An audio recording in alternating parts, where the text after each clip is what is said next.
Chapter 371.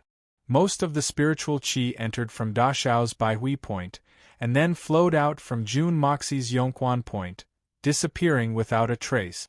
It was as if Da Xiao's body was just a passageway for the spiritual qi to pass through. The only difference was that the spiritual qi would clean this passageway over and over again, striving to make it perfect, without any impurities. But Jun Moxi was completely unaware of all this. That was because he was still immersed in endless pain. Jun Moxi had taken the risk to use the flame of primordial chaos, and as expected, he had triggered the backlash of the flame of primordial chaos. He had suffered an unimaginable pain, a pain that an ordinary person would never experience in their entire life. This kind of pain could be said to be the pinnacle of pain. If Da Xiao's state of mind was not outstanding, and he was able to maintain his last bit of clarity, if not for Da Xiao's small success in unlocking the heaven's fortune, if not for the massive amount of spiritual qi nourishing Da Xiao's body, Jun Moxi would still have died, and his soul would have scattered, never to be able to transcend. How could the backlash of the flame of primordial chaos be a small matter? But fortune and misfortune always go hand in hand. This saying was not false at all. It was precisely because Da Xiao had endured an unbearable pain that ordinary people could never endure, that he had also achieved a realm that ordinary people could never achieve. And he had also obtained benefits that ordinary people could never imagine. If one wanted to feel good, one had to pay a high enough price. But after bearing the price of one's actions, one would be reborn and reach a new shore. In fact, everything in the world was like this, and there were no exceptions. After suffering comes happiness. If one is not extreme, then comes happiness. Jun Moxi had triggered the backlash of the flame of primordial chaos. This was an almost heaven-defying punishment, and he had to stick to his heart in order to survive this punishment. Of course, the benefits that he would obtain after this punishment were also abnormally huge. This kind of huge difficulty was actually the toughest test. But the price of this test was real. One was in heaven, and the other was in hell. Otherwise, how could an existence like the flame of primordial chaos appear in the insignificant second level of the Hongjun Pagoda? Everything exists for a purpose. On this path to the pinnacle, existence was the most reasonable. Moreover, it would definitely be useful. When he first obtained the Hongjun Pagoda, his body had already undergone the cleansing of his meridians and marrow. It could be said that his physique had already far surpassed that of an ordinary person. However, it was still within the realm of an ordinary person. This time, after going through the continuous cleansing of such a huge amount of spiritual qi, his body had completely changed. For example, if one were to say that Jun Moxi's body was a garbage bag of meat before his transmigration, then after his transmigration, his body would be a genius body after the transformation of the Hongjun Pagoda. Although it was outstanding, it was still within the recognition of many experts. It was within the range that humans could understand and accept. However, Jun Moxi's body could no longer be described with the word body. To put it more exaggeratedly, Da Xiao's body was basically equivalent to Tang Sanzang, who went to the Western paradise to obtain Buddhist scriptures. The reason why it was said to be basic wasn't to say that eldest young master was inferior to monk Sanzang, but that eldest young master was stronger than monk Sanzang. To put it bluntly, monk Sanzang's flesh was an ordinary person's body that contained an unimaginable amount of spiritual energy. But eldest young master's body, in addition to containing a frightening amount of spiritual energy, was far superior to ordinary people. Whether it was his temperament or his soul, his muscles and bones were strengthened, his meridians were all unobstructed, and his body was filled with abundant spiritual qi. Even his internal organs had been completely transformed because of this opportunity, becoming brand new. The young master's original cultivation speed was already abnormal enough, but after this time, he believed that his cultivation speed would be several times faster. Moreover, the path was smooth, and there was no possibility of him going berserk. Because there was no chance of him going berserk. Every meridian in his body had been completely opened because of this change. Moreover, they had all been expanded to the maximum limit that a human body could reach. June Moxie's subsequent cultivation was just a process of accumulation, nothing more. For example, if the capacity of an ordinary person's meridians and dantian was a well, then June Moxie's capacity was a large lake. It was just that there was very little water in this large lake. But once this empty lake was filled up, it would become a vast expanse of mist, and the water would connect the sky and the earth, boundless. Of course, this would be a very long process of accumulation. After 1 day and 1 night, June Moxie finally slowly recovered.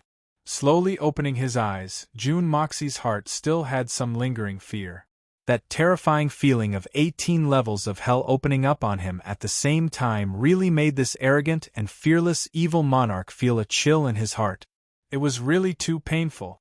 He tried to move his fingers, but he found that he was completely powerless. Every muscle in his body seemed to have turned into cotton. Apart from the strength to breathe, he didn't have any other strength to use. It was like a person who clearly felt that his entire body's functions were normal, but inexplicably became paralyzed. Exerting himself to take a deep breath, June Moxie's mind moved, and the art of unlocking heaven's fortune slowly began to move. After 1 circulation, he suddenly opened his eyes wide in shock. This was completely unimaginable. Before this, the art of unlocking heaven's fortune would need at least a few breaths of time to complete 1 circulation. But now, in almost an instant, the art of unlocking heaven's fortune had already circulated through all the meridians in his body and returned to his dantian. This was simply an astonishing speed of lightning. Such a godly speed had one biggest advantage. He never had to worry about lacking xianqi, and never had to worry about losing strength. In other words, if he was in a battle, as long as June Moxie was willing, he could fight endlessly. Until, forever. As long as he did not starve to death or get beheaded by a super expert. What did this mean?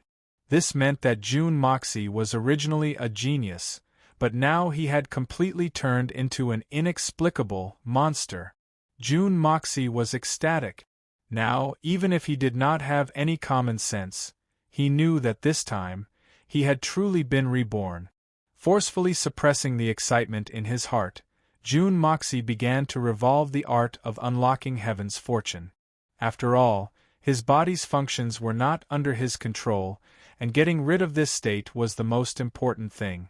If he was still in this paralyzed state, then even if he had an outstanding body, what use would it be? Fortunately, as the Xian Qi revolved, the strength controlling his body also recovered bit by bit. Every time the Xian Qi revolved, he would feel thoroughly refreshed. Now, training had become a form of enjoyment, not a form of agony or suffering. As his strength returned bit by bit, June Moxie's heart was jumping with joy. This time, he had circulated the Xian Qi for a total of 72 circulations. As the last circulation of the Xian Qi stopped, June Moxie could clearly feel that his entire body was filled with explosive power. As long as he willed it, he could absolutely destroy anything. June Moxie straightened his back and slowly sat up from the ground. Then, he flipped over and stood up. With a single thought, he immediately cut the Xian Qi into the Xian Qi circulation channel and waved his hand without cheating. A pale blue light violently shot out and was turned into nothingness by the Hongjun Pagoda's spiritual qi. F***ck. June Moxie sat on the ground. This time, he was 100% shocked. Oh my god! How could it be pale blue? I'm going crazy, am I dreaming? Before I was ravaged by the flame of primal chaos, I was only at the peak of the Yuxian level. How did I reach the Tianxian level in such a short period of time? Even if I'm riding a rocket, it can't be this fast, right? This huge surprise was a complete accident. After being stunned for a long time, June Moxie finally remembered. Still doubtful, He waved his palm again, as if he was dreaming. That's right, it was pale blue, and its power was enormous. Tianxian level, this is definitely right. But how is this possible? Don't tell me that using the flame of primal chaos can have such a good effect? Jun Dashao couldn't help but feel complacent. He had completely forgotten that his soul had almost flown away and dissipated a moment ago. One must know that the flame of primal chaos was the best flame to use in alchemy, but it was also the source of all flames in the world. It was also the most destructive flame in the world. The flame of primal chaos existed in the Hongjun Pagoda, and the Hongjun Pagoda existed in Jun Moxi's consciousness. If he wanted to use the flame of primal chaos, he had to bring it out from the Hongjun Pagoda and let it exist directly in his sea of consciousness. Everyone knew that the so-called consciousness existed in the brain, and not in the buttocks. To extract such an extremely dangerous thing from the brain, and then turn it into a physical object through the meridians to injure someone, this was definitely more dangerous than a person who didn't know any martial arts, and walked on a tightrope on a precipice. Although Jun Moxi knew that this was a risky move, he didn't understand the true power of it, and recklessly did this stupid thing that he absolutely shouldn't have done. Furthermore, because of the miraculous effects of the art of unlocking heaven's fortune, he was actually able to successfully draw it out of his body. Furthermore, with the help of the Hongjun Pagoda and the art of unlocking heaven's fortune, it protected Jun Moxi's weak meridians, and prevented him from dying on the spot. All these conditions couldn't be omitted. It has to be said that although our protagonist's ignorance of cultivation has reached such a terrifying level, his luck is equally good to the point of being invincible. It was like a person who was about to die of poverty, wandering around in a desolate place without any toilet paper, and casually grabbing a stone. It turned out to be the only gold nugget within a 3,000-kilometer radius. Right now, young Master Jun was equivalent to this person's luck. Jun Moxi was astonished, but he was already a Tianxian level beginner. This was an indisputable fact. A 17-year-old Tianxian level beginner. A Tianxian level beginner who had only cultivated for 4 months. 4 months ago, he was a mere third-level Xianqi rookie, and 4 months later, he had become a genuine Tianxian level expert. This kind of terrifying progress was like riding a rocket, and it even had the ability to jump through space. Chapter 372. Waha, this is really cool. Jun Moxi took a few deep breaths and crazily somersaulted a few times with the pure energy of his body. He roared to his heart's content and vented the excitement in his heart. Only then did he stabilize his excited state of mind and enter the path of the art of unlocking heaven's fortune. In times of great joy and great sorrow, he must vent. If he forcibly held it in and forced himself to stabilize his state of mind, it was very likely that he would overreach himself and extreme joy would turn into sorrow. Jun Moxi understood this very well. So although he was very anxious to know what kind of situation he was in, he didn't rush to use the art of unlocking heaven's fortune to check. Instead, he did that crazy action just now to vent the excitement in his heart. After venting, whether it was physically or mentally, there would be a subtle psychological hint that I've already vented it. During practice, this aspect of inner demons would be greatly reduced. If he could get rid of this inner demon at such a time, what else could he do? Therefore, Jun Moxi's cultivation process was very smooth. Almost as soon as he raised his spiritual qi, the circulation speed of the cultivation technique reached its limit. Then, he opened his inner vision and carefully examined his own situation. Once again, Jun Moxi's jaw dropped. F***CK F***CK F***CK CK F***CK CK F***CK CK. A series of vulgarities burst out like a machine gun. Apart from this word, Jun Moxi had no idea what else to say. He didn't know what to say either. His mind was a mess, and the only thing left was this extremely vulgar word. This is F***CK. Jun Mo shouted wildly. He suddenly extended his hand and slapped his chest a few times. It seemed as if he was showing off his strength like a black bear. It could be seen that the young Master Jun was ecstatic. And, in any case, it was inside the Hongjun Pagoda. No one could see it and no one would know. At this moment, Jun Dashao's entire body was clean and smooth. There was not a single thread of clothing on his body. Dashao's clothes had long been torn to shreds because of the pain and torture he had suffered earlier. Jun Dashao was thoroughly shocked. Because he suddenly discovered that in his meridians there was a substance that looked like mercury flowing clearly. In fact, the substance itself had a kind of sparkling feeling. Although it looked thin, it contained an inexhaustible amount of energy. At the first level, the qi was formless and intangible. When he reached the second level of the art of creation, it had already turned into a fog that was the same color as the spiritual qi in the Hongjun Pagoda. But now, the flow of spiritual qi had disappeared, and a substance had appeared in his meridians. Without a doubt, this was the transformation of spiritual qi. Only when the amount of spiritual qi had reached a certain level would such a qualitative change occur. This was the Xian technique that he had transformed into a substance.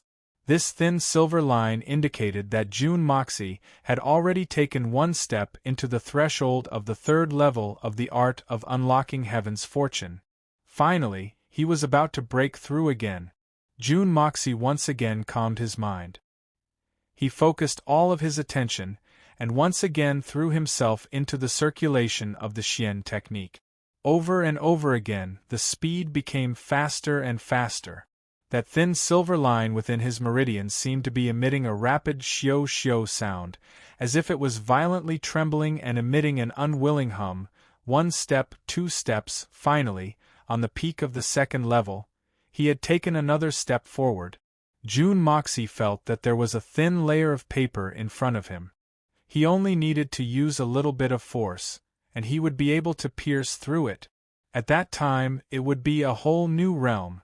Jun Moxie slowly exhaled and slowly inhaled. He maintained a calm state of mind. With a slow but increasingly rapid speed, he gradually attacked the bottleneck over and over again. He didn't think of gathering all of his strength to forcefully break through in one go, because success was the right way. And now, it was obvious that the time had come for success. Being too hasty would not be ideal. Therefore, Jun Moxie wasn't in a hurry. Moreover, he didn't dare to take any more risks. Who knew if there would be any adverse side effects if he forcefully broke through in one go? Or the danger of some violent impact, just like this time's Flame of Primal Chaos incident. It had to be said that after experiencing the backlash of the Flame of Primal Chaos, Jun Moxie had truly become much more cautious. Finally, Jun Moxie clearly felt that this thin layer had already been slowly pushed back by the impact of his spiritual energy. Then, it slowly became thin, and slowly became transparent. Finally, it sounded like an extremely weak sigh. The barrier of the third layer finally opened up a tiny hole. It was like a balloon that had been pricked by a needle, but it still burst in the end. Jun Moxie still didn't advance rashly. He continued to steadily push his spiritual energy, and slowly injected it bit by bit. Slowly, more and more spiritual energy entered, and finally, bang! Jun Moxie only felt a loud sound in his mind.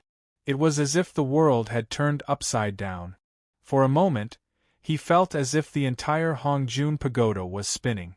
The furnace of good fortune in front of him was sometimes on his left, sometimes on his right, and sometimes on top of his head.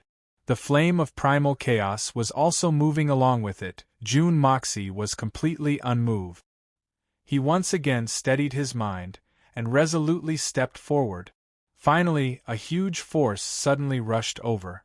This force was so huge that it had far exceeded Jun Moxie's imagination.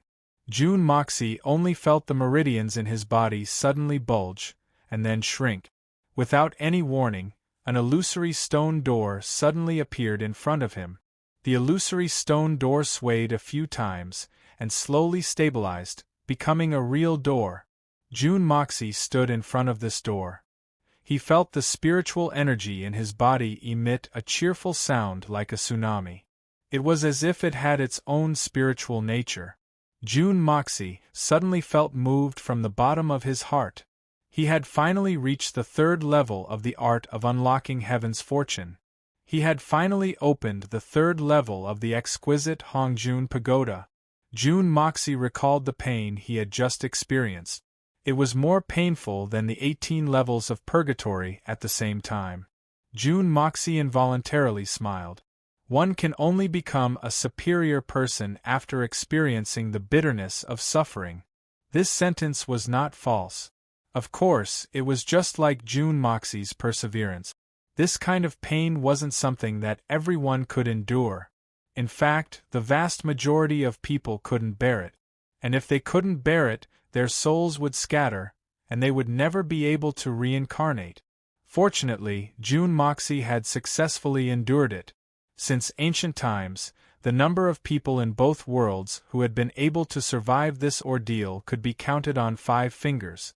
It was enough to be proud. The evil monarch's perseverance were the source of his wild and evil confidence. They were also his true capital. In a trance, a pithy formula suddenly appeared in Jun Moxie's mind.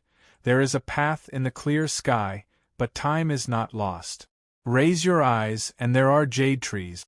The heart is full of spiritual mountains, and the mind is full of celestial lake. The soul moves 9 times, and the Tao of alchemy can be entered. The third level of the Hongjun Pagoda, Qi roaming between heaven and earth. He had finally broken through. From the first level of illumination to the second level of guarding heaven and earth, his Xian cultivation had crossed 9 levels in one go, and this time, he had broken through from the peak of Yuxian to the beginner of Tianxian. This was a direct leap of 4 levels. The progress was even more shocking and terrifying. Although it was only 4 ranks, the improvement this time was much, much, much greater. As everyone knew, the higher the cultivation of Xian Qi, the more time it would take, and the levels were clear. There were 4 major difficulties. The first was breaking through 9 levels, which was the dividing point between ordinary people and Xian cultivators.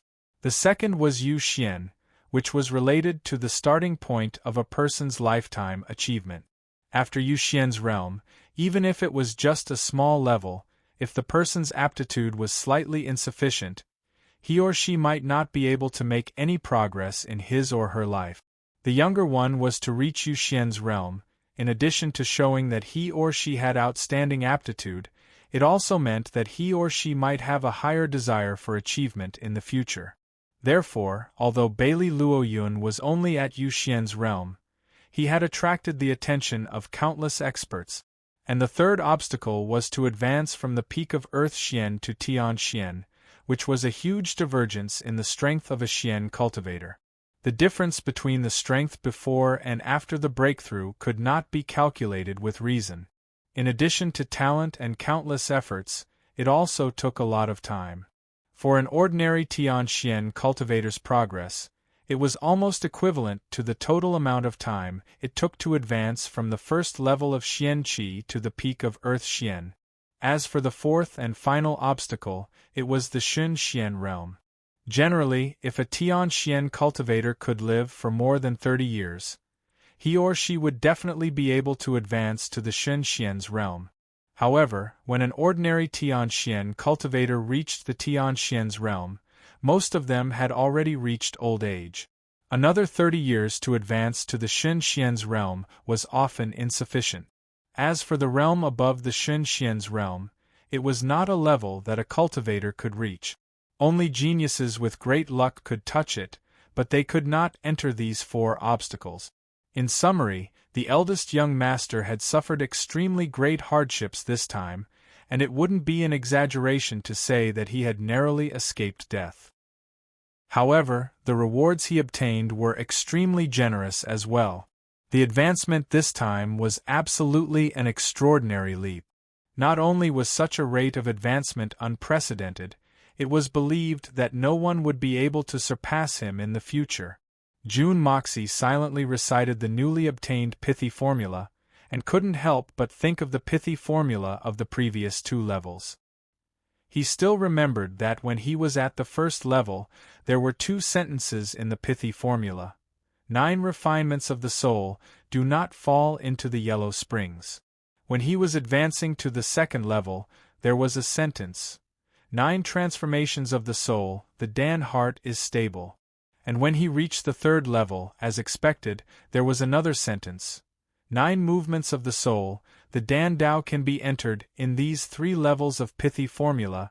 Other than the word soul, there was also the number 9. June Moxie silently nodded, thinking in his heart, there should be a deeper meaning behind this, right? 9 was the extreme number. The Hongjun Pagoda had a total of 9 levels, and the art of creation was also divided into 9 levels. Now, in the pithy formula of each level, there was the number 9. Although he had not advanced to the higher levels, but June Moxie could imagine that the pithy formula of the higher levels would also have the word 9. Could it be that this was actually hinting at something? Chapter 373. June Moxie pondered for a while, but couldn't find an answer. So, he decided to stop thinking about it. Instead, he felt the surging and vigorous aura in his body. It was unprecedentedly active. This made June Moxie very excited. I'm no longer a weak little shrimp from this moment on. The initial stage of the sky profound realm. Although it wasn't very powerful in this continent where experts were as common as trees in a forest, it was still an unattainable level for an ordinary Xian practitioner. Not to mention that he had many methods that transcended the boundaries of his cultivation. I have the strength to do things openly. I have long wanted to do things, but I don't have the strength to do them. I don't need to rely on my mysterious identity and the Hongjun Pagoda to intimidate people. After all, my fist is the only thing that matters. I still like the feeling of being pretentious, but that isn't my true strength. If there was a day when his true strength could reach that level, what would the situation be like? June Moxie's eyes revealed a trace of longing. The mysterious art of unlocking the heaven's fortune has always brought me many surprises. This time, I've reached the heaven realm. What will happen next time? I still remember the few times I watched television in my previous life. I saw those martial arts experts flying in the sky and burrowing into the ground. They could flatten a small mountain with a single palm and kill hundreds of people with a single slash of their swords. But I felt that it was pure nonsense. How can there be such abnormal martial arts in this world? I, the king of assassins, can't do it. So, who can? But, look at Venerable Mei, Li Ju Tian, Lei Bao Yu, Bu Kuang Feng, and even the beast kings of Tian Fa. I can flatten a small mountain with a single palm. I can even flatten a large mountain. This is the real world that I've personally experienced. It's not fictitious. So, what's impossible? June Moxie smiled self-deprecatingly. Sure enough, there are limits to one's thinking in any world. June Mo Xie put away his messy thoughts and stepped into the room. He stepped into the third level of the Hongjun Pagoda. There should be a magical gift for him here, right? The first level was the art of unlocking heaven's fortune, the second level was the flame of primal chaos, the furnace of good fortune, the yin-yang escape art. Then, what about the third level? What kind of surprise was waiting for him? As soon as he entered the door, June Moxie immediately felt a sense of awe, an awe that came from the bottom of his heart. It was a unique coldness that could only be felt when facing a peerless treasured saber. It was as if his body was about to be chopped into two by a divine weapon. A wisp of gold floated in the air. The moment June Moxie walked through the door, it was like a ghost that had been drifting for thousands of years had suddenly found a host. With a whoosh, it flew over like a bolt of lightning and burrowed into June Moxie's forehead without any hesitation. At the same time, another wisp of cyan light floated over silently and drilled into June Moxie's glabella. June Moxie suddenly felt his whole body overflowing with vitality, followed by a burst of cold killing intent, quickly fusing with the huge killing intent in his body. At the same time, two messages suddenly appeared in his mind. The first message was, turning ordinary iron into wondrous gold, cutting everything into nothingness, the power of gold of the 5 elements. The second message was, with a flick of the fingers, the sky and the earth are covered in an instant, the power of wood of the 5 elements. Power of gold? Power of wood? What was this? June Mocie's head was filled with confusion. How do these two things work? But they were not as simple and clear as the yin-yang escape technique. This was really strange. As he was thinking in a daze, all the spiritual energy in the 4th level of the pagoda rushed into June Moxie's body at the same time. In an instant it was full. June Moxie slightly revolved it, but found that this power was completely different from the energy flow in his body. It seemed a little special? Could it be that this was some kind of special ability like the yin-yang escape technique? June Moxie tried to revolve it and suddenly understood. This was because when he circulated this aura, his mental strength became unprecedentedly active. Moreover, it was many times stronger than before. It felt as if it was as mighty as the Yangtze River. With a thought, his spiritual energy violently surged out, and June Moxie instantly understood. This was a spiritual attack. The power of spiritual energy. Closing his eyes, he quietly digested the harvest this time. June Moxie opened his eyes, and they flashed. From now on, I will raise my eyebrows to fight the world, and wave my hand to control the winds and clouds. I truly have the capital to fight head-on. Inside Tiannan City, Dugu Xiaoyi unconsciously paced back and forth in her tent. Her pretty face was sometimes bright and sometimes gloomy. Suddenly, she clenched her teeth and said to herself, "Humph! This lady has been eyeing him for a long time. No one will fight for him. I was the first one to discover Mo Siegij. How can I retreat like this? Humph! Even if it's a favorable position, so what? This lady naturally has a way." Suddenly, she clenched her teeth and made up her mind. Then, she shouted, "Someone come! Call the Dugu family's guards. This lady has an important matter to tell them." After a short while, the guards hurriedly rushed over. They all had an anxious look on their faces. The little princess had never issued any orders before. But she had taken the initiative to summon them this time. Moreover, she seemed to be in a hurry. Could it be that something big has happened? The people of the Dugu family didn't care what they were doing. They immediately dropped what they were doing, and hurriedly rushed over to stand in front of Dugu Xiaoyi.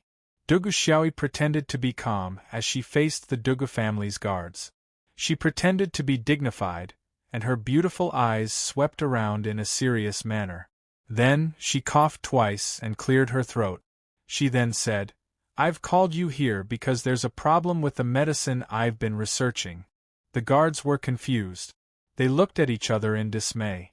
Since when did the little princess start researching medicine? One after another, they said, "What matter does the little princess have? Don't hesitate to tell us. We will obey. But, do you want us to test the medicine? You're thinking of something." Dugu Xiaoyi rolled her eyes. She then nodded her small head in a serious manner and said, "Listen to me. I've been studying the medicine of ancient yellow without eating or sleeping. And I've made great progress in this period of time. But I suddenly thought of something that one of my sisters had said in the capital today. And I'm deeply worried about it. So I've called you here to discuss it." "I don't know what the little miss is talking about." The leader of the guards was a 40-year-old middle-aged man. So, he couldn't help but become cautious when he heard the seriousness of Dugu Xiaoyi's words. The little miss's words spanned too much. She was talking about researching medicine a second ago. and she's talking about something else in the next second. Could it be that this matter has something to do with researching medicine? Actually, it's not a big deal. But that. Dugu Xiaoyi rolled her eyes. She didn't know how to phrase her words. But she finally made up her mind and said, "A few of my sisters have said that there's a kind of medicine in this world that can cause great harm to women. And it's very likely that it will cause a lifetime of regret for women. Or it might cause a beautiful woman to die young and commit suicide out of anger. I'm very worried about it. I'm preparing to create an antidote for this kind of medicine. When the time comes, if it's widely disseminated, it can eliminate the thing that women in this world fear the most. It can also be considered as a great good deed." Dugu Xiaoyi tried her best to put on an expression that showed that she was worried about the country and the people.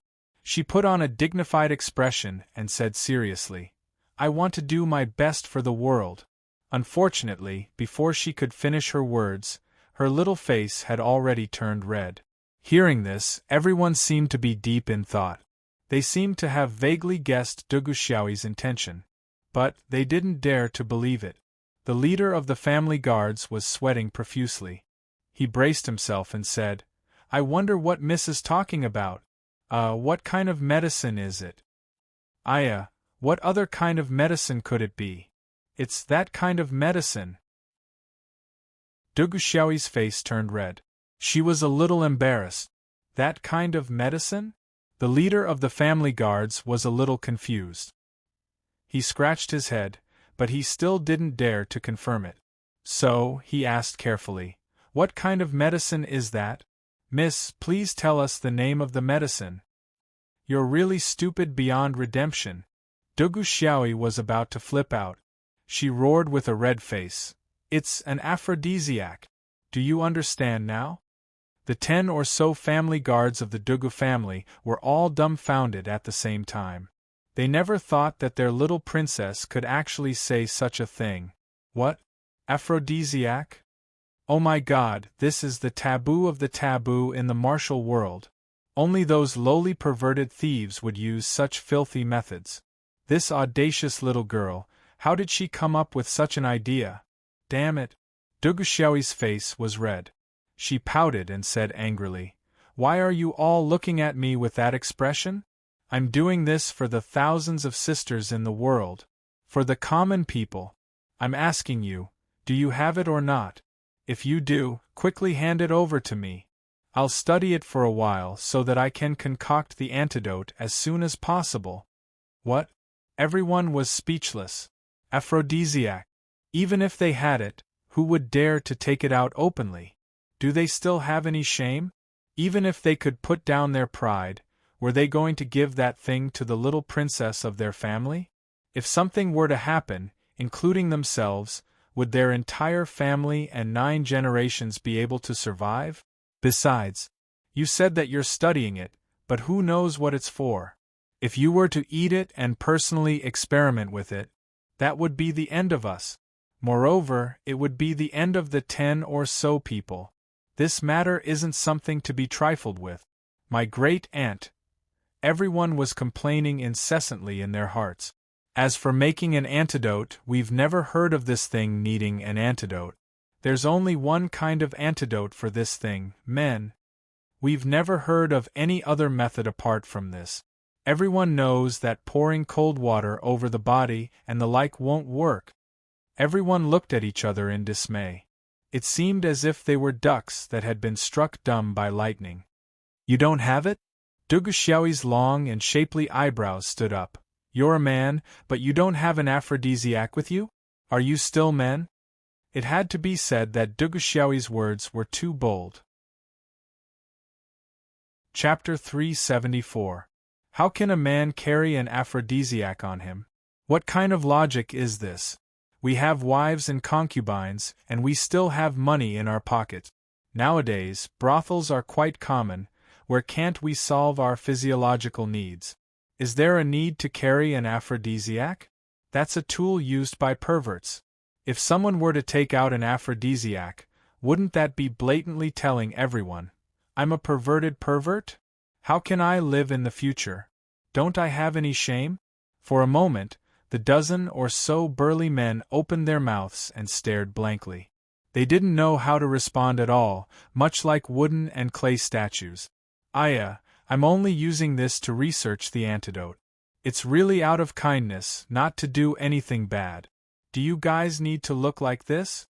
Duguxiaoyi had a guilty conscience, but her mouth was still stubborn. She continued to persuade them, patiently guiding them. Besides, if I research the antidote because of you guys taking out an aphrodisiac, all the women in the world will no longer have to worry. I don't know how many sisters will be grateful to you. You guys are the biggest contributors to this war. Everyone's face darkened, not saying a word. Of course you're not going to do something bad, because even if you want to do something bad, you don't have the ability. In this matter, it seems that other than being taken advantage of, there's no other way for you to take advantage of. Hand it over, just hand it over. Duguxiaoyi stretched out her hand, her face full of eagerness. Reporting to Miss, we don't have it. The leader of the guards said. We can have it now, at most you give it to me, I won't tell anyone that it's yours. The little girl's expression became more and more amiable. We really don't have it. We really don't have it. The leader instantly broke out in a cold sweat. If we get an aphrodisiac from me, we'll be immediately dismissed when we return. Moreover, there's no guarantee that there won't be suspicious people torturing us. Even if you beat me to death, I won't give in, not to mention that we really don't have it on hand. We don't have it either. The 10 or so people replied righteously, standing ramrod straight. Everyone was very clear about this point. What's more, they were out on a regular military operation. They didn't even have time to abstain from sex, yet they were still doing those things. Were their brains really moldy? F***ck. Duguxiaoyi scolded in a crisp voice, causing the mouths of the dozen people to twitch. They didn't expect this young lady to scold them in such a direct manner. So many men, why didn't you bring a single one? The 10 or so people nodded their heads like chickens pecking at rice. Since none of you have, then let's all be punished together. Guards! Duguxiaoyi ordered with a murderous look, drag these 12 fellows out and give each of them 100 strokes. Everyone was dumbfounded. We didn't bring any aphrodisiac with us. We were just honest men at home. How could we have committed a crime? Not only are we good men, but we are also soldiers. Soldiers on the battlefield, is it wrong not to think about that thing? What kind of logic was that? Heaven, earth, give us a place to reason things out, please? Following Duguxiaoyi's order, a few ferocious guards immediately came in. These people were June Moxie's personal team. They were selected from the 250 people to take care of Duguxiaoyi. Every one of them was skilled in martial arts. They didn't care whether the little lass's order was reasonable or not. They just followed her orders and dragged these people out to carry out the military law. Wait.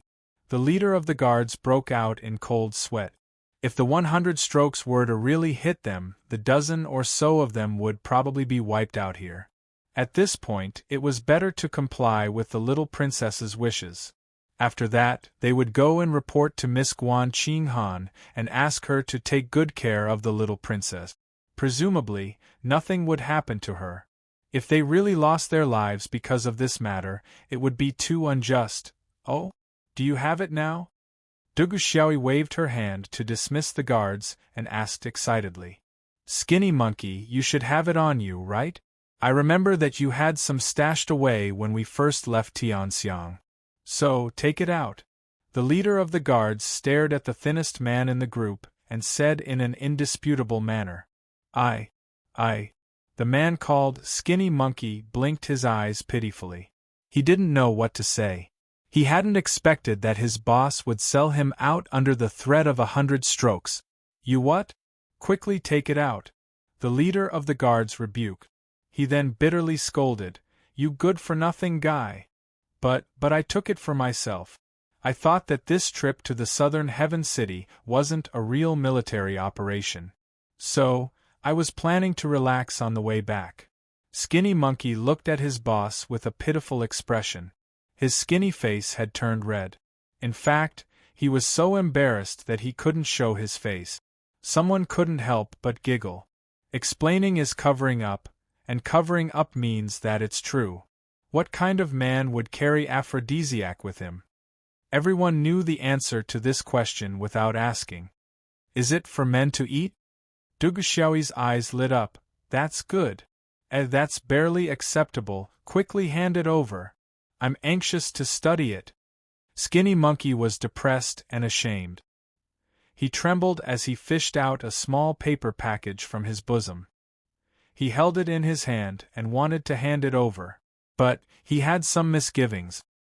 He had clearly seen the strange look in his companions' eyes as they looked at him. So he wished that he could dig a hole, jump in, and bury himself in it. This is embarrassing. I don't know how much money I'll have to spend to shut these guys' mouths. It's not a big deal if only these guys know that I'm his brothers. But I'll have to take a knife to my own throat if these people spread the word that I'm not good. Duguxiao became impatient when she saw that guy's shyness. She suddenly jumped over and snatched the package. She laughed happily. Then, she remembered that she had to keep a straight face. She asked seriously, "This thing, how do I use it?" Skinny Monkey's face and neck turned red. He struggled and said, "You just need to pick up a fingernail, dissolve it in wine, and drink it." Pfft. A few people behind him couldn't help but burst out laughing. Then, they hurriedly covered their mouths with their hands and coughed. Their bodies spasmed, and the muscles on their faces twisted. Oh! Duguxiao nodded in understanding. She had the appearance of an expert. She asked, "What's the reaction after using it? Will it harm the body?" "This won't. As for the reaction, this reaction." Sweat as big as soybeans fell from Skinny Monkey's face. He really didn't know how to answer. His face had almost turned sallow. Everyone behind him moved in the same manner. They covered their mouths with one hand and covered their stomachs with the other. Then, their bodies started to tremble. "Oh, I know. There's nothing else for you to do. You can all go." Duguxiao's face turned red. She seemed to have realized that her question was inappropriate. So, she waved her hand. Everyone felt as if they had been pardoned from a crime. They hastily turned around and walked out. But they heard Duguxiao shout, "Wait! This matter is a secret. Do you understand? This matter concerns the happiness of millions of women. So, it must not be leaked." Duguxiao spoke in a dignified manner, "Especially my brothers. They can't know about it. Do you understand? Well, I'm afraid that they'll steal it. Yes, I'm afraid that they'll steal it. What can we do about it?" "What? Afraid that they'll steal it? Do the Dugu family's Dashao need to steal it?" Everyone's complexion became extremely strange. Duguxiao's brothers would have vomited blood and fainted if they had heard these words. "We're very normal." Duguxiao glared at them, "so they can't know about it? If someone told them, I'll pour the entire packet into someone's stomach. Do you understand?" "Yes, we understand." Everyone hastily retreated. They hadn't gone far when they suddenly threw themselves on the ground. They then started to roll on the ground while laughing. In fact, they were laughing so hard that they couldn't stop. You! Skinny Monkey was angry and ashamed. His eyes were wide open. His cheeks didn't have much flesh to begin with. But he was also trembling. Ha! I'm dying of laughter. Skinny Monkey is such a resourceful person. It's really unexpected. No wonder this guy always runs far away whenever we go to a brothel. Ha! These young masters also steal it. I'm so proud. Several people held their bellies and started to roll on the ground. They were laughing so hard that they started to roll on the ground. Skinny Monkey's face turned purple as he trembled. He suddenly hugged a tree and ferociously hit his head against it a few times. He wanted to cry, but no tears came out. The leader of the family guards coughed a few times after laughing enough. He then said, "I've laughed enough. So, I must tell everyone that no one is allowed to divulge today's matter. I believe that everyone knows the consequences of this matter once it gets out, and none of you will have a good time when that time comes. Today, no one has received 100 strokes of the stick. So, I'm sure that no one wants to be punished by military law in the future. Do you understand?" Everyone nodded, and indicated that they would keep this a secret. "I must go and see Miss Guan. I must ask her to take good care of the little princess. But, we mustn't cause a disaster." The leader of the family guards hurriedly left in the tent. Duguxiaoyi carefully wrapped the small paper bag with her handkerchief. She then put it in her bosom, and guiltily looked left and right. Then, she exposed a complacent smile. Humph humph humph.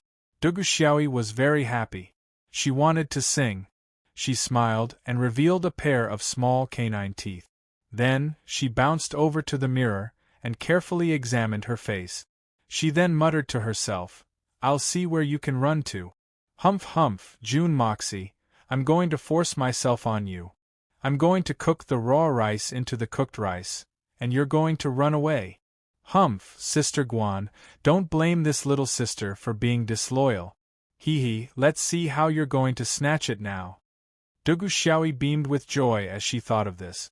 Then, she made a funny face. Chapter 375. Because Duguxiaoyi had once heard someone say, if a man and a woman made rice out of raw rice, then they would never be separated again. At least the man would have to be responsible for the woman. Of course, how did raw rice become cooked rice? Duguxiaoyi really didn't know. As for the effects of the aphrodisiac, Duguxiaoyi was even more clueless. The only thing she knew was that this aphrodisiac was a necessary tool to make rice out of raw rice, and that was why such a big show had been created today. Brother Emosia is mine alone, humph humph. Duguxiaoyi opened her luggage, and rummaged through her clothes, and then, one by one, she gestured at her body, as if considering which clothes to wear would be the most effective in making this pot of raw rice of June Moxie into a fragrant cooked rice. At this time, the young Master June, who was currently in the Hongjun Pagoda, would never have imagined that he had already been treated as a pot of rice by a certain little demoness. Furthermore, she was currently rubbing her palms together, preparing to cook him. If he had known, perhaps there would be no need for Duguxiaoyi to cook him. He would have cooperatively been cooked, and there would be no need for such a strenuous effort, and it would definitely be a soft landing. Duguxiaoyi was humming a little tune as she searched for clothes, when the curtain behind her suddenly lifted, and an elegant fragrance assaulted her, but it was Guan Qinghan. It turned out that the leader of the family guards had gone to look for Guan Qinghan, but of course, he didn't dare to say that it was about the aphrodisiac, and only stammered, saying that there had been some abnormalities in the past few days, and that her mood wasn't quite right, and that he and the other family guards were worried that something had happened, and said that it was some old illness, and so on. The more he hemmed and hawed, the more worried Guan Qinghan became. She really thought that Duguxiaoyi had some strange old illness. Finally, after hearing what he had to say, she hurried over. "Little sister Xiaoyi, what happened to you? Do you feel uncomfortable there?" Guan Qinghan asked worriedly as soon as she entered the room. The sudden question made Duguxiaoyi, who was immersed in a sweet dream, jump in fright. She screamed and turned around. Panicking, she asked, "Elder Sister Guan, why are you here? Do you also want that medicine?" "Medicine? Me? I'm not sick, why would I want that thing?" Guan Qinghan was sure that Duguxiaoyi was really sick. Otherwise, why would she take medicine? "And he's even urging me to eat too? Oh!" Duguxiaoyi heaved a sigh of relief. She patted her chest in shock and said with lingering fear, "I thought you were here to compete with me for cooking. So it's not like that. Thank goodness you're not." "Cooking? What kind of cooking?" Guan Qinghan cried out in surprise. The worried look on her face deepened. She reached out her hand to touch Xiao Yi's forehead. "Little sister Xiao Yi, what happened to you? Why are you speaking so incoherently today?" Yes, just now she asked me if I wanted medicine, and now she's saying that I'm competing with her for cooking. This is a military camp. Why do we need to cook? Besides, does Duguxiaoyi know how to cook? What's with all this nonsense? I'm fine. I'm really fine. Nothing happened to me. Ha ha ha, Duguxiaoyi laughed dryly. She looked a little flustered. She touched the small cloth bag in front of her chest with a guilty conscience. She felt a little calmer in her heart. She raised her head and secretly looked at Guan Qinghan. Then, she stammered, "By the way, elder sister Guan, is he back?" "Not yet." A worried look appeared on Guan Qinghan's face. She comforted her, "Don't worry. It's okay. He's so powerful and has so many tricks up his sleeve. What could happen to him? I think he'll be back in a while." Duguxiaoyi chuckled and said with relief, "That's right. This guy is very capable. He'll definitely be fine. I'm still waiting for him to come back. I need something from him." "You're waiting for him to come back? Why are you looking for him?" Guan Qinghan thought. Could it be that Xiao Yi is overly worried about Emocia and has lost her mind? The more she thought about it, the more likely it seemed. She couldn't help but become even more worried. "I'm waiting for him to come back to cook." Ha. Duguxiaoyi had almost let the cat out of the bag. "So," she hastily said, "I'll go out and take a look. Why hasn't Little White returned yet? I haven't seen that little cutie for several days. I really miss him." She lowered her head with a red face, and kneaded the corner of her clothes. Then, she hurriedly walked out. She blamed herself as she walked. Duguxiaoyi, why can't you keep your cool? What if the plan is leaked, and elder sister Guan finds out about it? She'll strike first to gain the upper hand. What should I do then? Guan Qinghan secretly made up her mind. It seems that Xiao Yi has a real problem. Otherwise, she wouldn't look like this. She's talking incoherently, and her actions are even more abnormal. I must keep a close eye on her. So, she also followed her out. It was already noon of the third day by the time Da Xiao came out of the Hongjun pagoda. He had been pondering nonstop on his way back to Tiannan City. These new powers of metal and wood are very magical. But it's a pity that I don't know how to make use of them. That turning ordinary iron into wondrous gold, cutting all things into nothingness.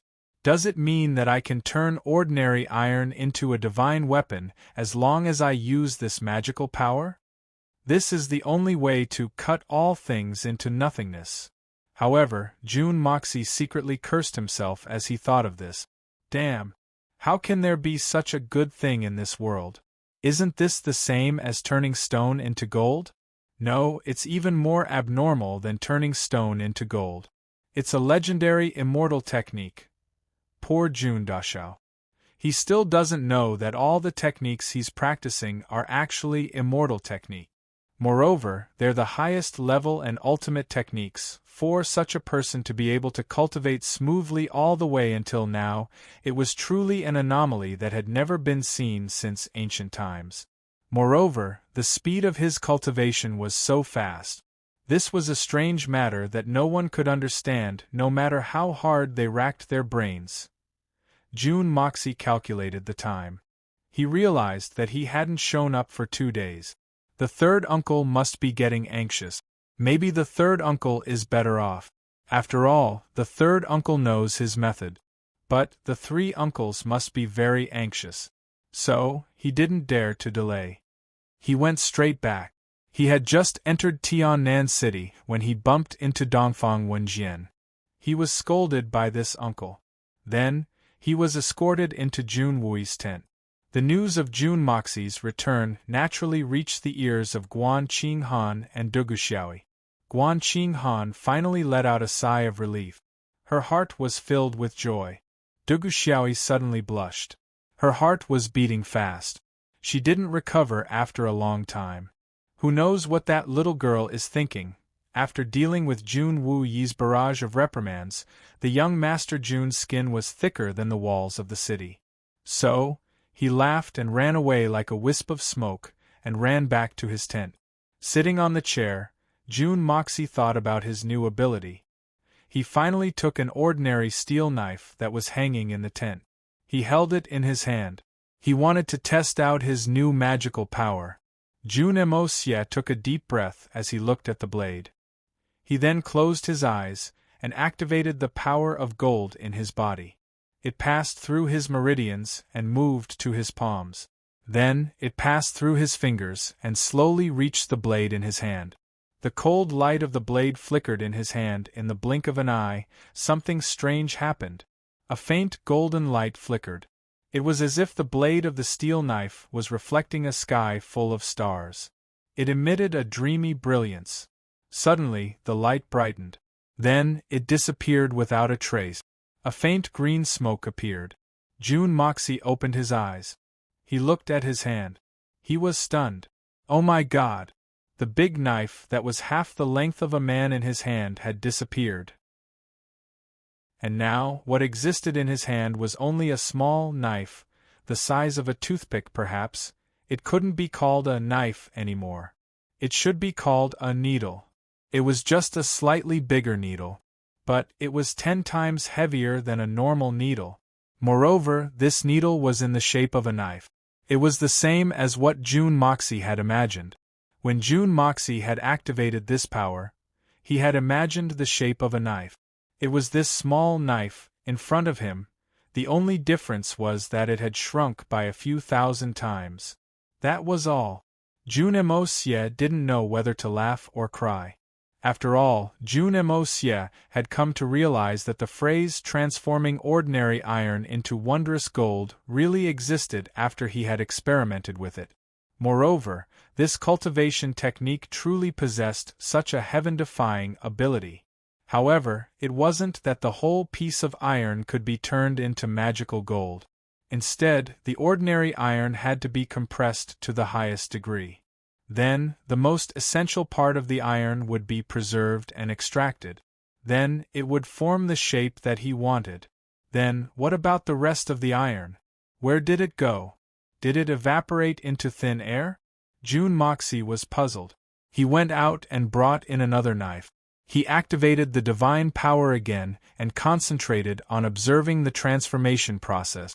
Only then did he see it clearly. It turned out that he had guessed correctly. It had really evaporated. After the faint gold flashed for a while, there was a burst of dazzling light. Then it disappeared. Along with this burst of light, a faint smoke rose from the knife. It emitted a strange smell that made one want to vomit. As the smoke rose, the big knife in his hand disappeared. It turned into a pocket-sized knife that was as small as a toothpick. Jun Moxie smiled bitterly. If he wanted to forge a saber with the same length and thickness as the 2 sabers he had melted, he would probably need a small mountain's worth of fine iron to do so. Moreover, this toothpick-sized thing actually weighed close to 2 taels. If he used this material to make a knife like that, wouldn't it weigh a few 100 kilograms? The divine weapon was indeed a true divine weapon, but who could wield it? Jun Moxie loosened his hand. The 2 small toothpick-sized knives slipped through his fingers. He heard 2 chi-chi sounds, and an unbelievable thing appeared in front of him. The willow table in front of Jun Moxie had actually been pierced with 2 small holes. The 2 toothpick knives pierced through the table like a hot knife through butter, but did not stop. With 2 so-so-so sounds, the knives directly drilled into the ground. In fact, the handles of the knives could not be seen. Chapter 376. Today's Explosion. 3rd update has arrived. 4th update is in progress. Oh my God! Jun Moxie's eyes were perfectly round. He hastily reached out his hand and picked up the 2 small toothpick knives from the ground. He discovered that the hilt of the knives had penetrated at least 2 feet into the ground. Moreover, they were still continuing to fall. This is too awesome. Jun Moxie sized up the 2 toothpick knives. He couldn't bear to part with them. Jun Moxie knew that the knives had fallen when he had loosened his grip a moment ago. So, he hadn't used even the slightest bit of strength when he had held them. The 2 toothpick knives had pierced through the 5-centimeter thick willow wood table like a hot knife through butter.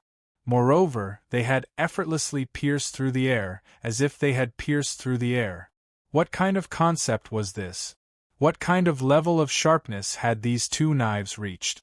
This was the ultimate godly weapon that everyone yearned for even in their dreams. Wouldn't it be tantamount to elevating their Xian cultivation to an exaggerated level if I were to use this method to forge such a sword for my grandfather, third uncle, and the others? In fact, it would be even more abnormal. A good weapon can increase a person's strength by a considerable amount. An average person wouldn't be able to wield such a weight. But a weight of 300 or 400 pounds wouldn't require much effort for his grandfather, who was at the peak of Tianxian, and his uncle, who was at the middle level of Tianxian. Even if they weren't used to it at first, they would be able to familiarize themselves with it after 10 or so days of practice. I believe that even a great master or a Xian beast king with tough skin wouldn't be able to resist such sharpness. Lei Wu Bei's treasured knife would have been a godly weapon if he had made it that day. Then, the outcome of the battle against the Snake King would have been different. In fact, the battle against the Venerable Mei would have been even more unpredictable. I'll use this thing as a secret weapon. Jun Moxie laughed in an unusually lascivious manner. His eyes shone. He had already thought of countless ways to deal with his enemies with this thing. Good stuff, really good stuff. At least, from now on, his flying daggers were truly invincible. What kind of expert in the world could resist a divine weapon of this level? The answer was, absolutely no one. Some might be able to dodge it, but no one would be able to withstand it. Kill God if you meet God. Kill Buddha if you meet Buddha. Jun Mo-Xie chuckled mischievously a few times. Only now did he feel weak all over his body. He was about to return to the paralyzed state he was in when he used the flame of primal chaos.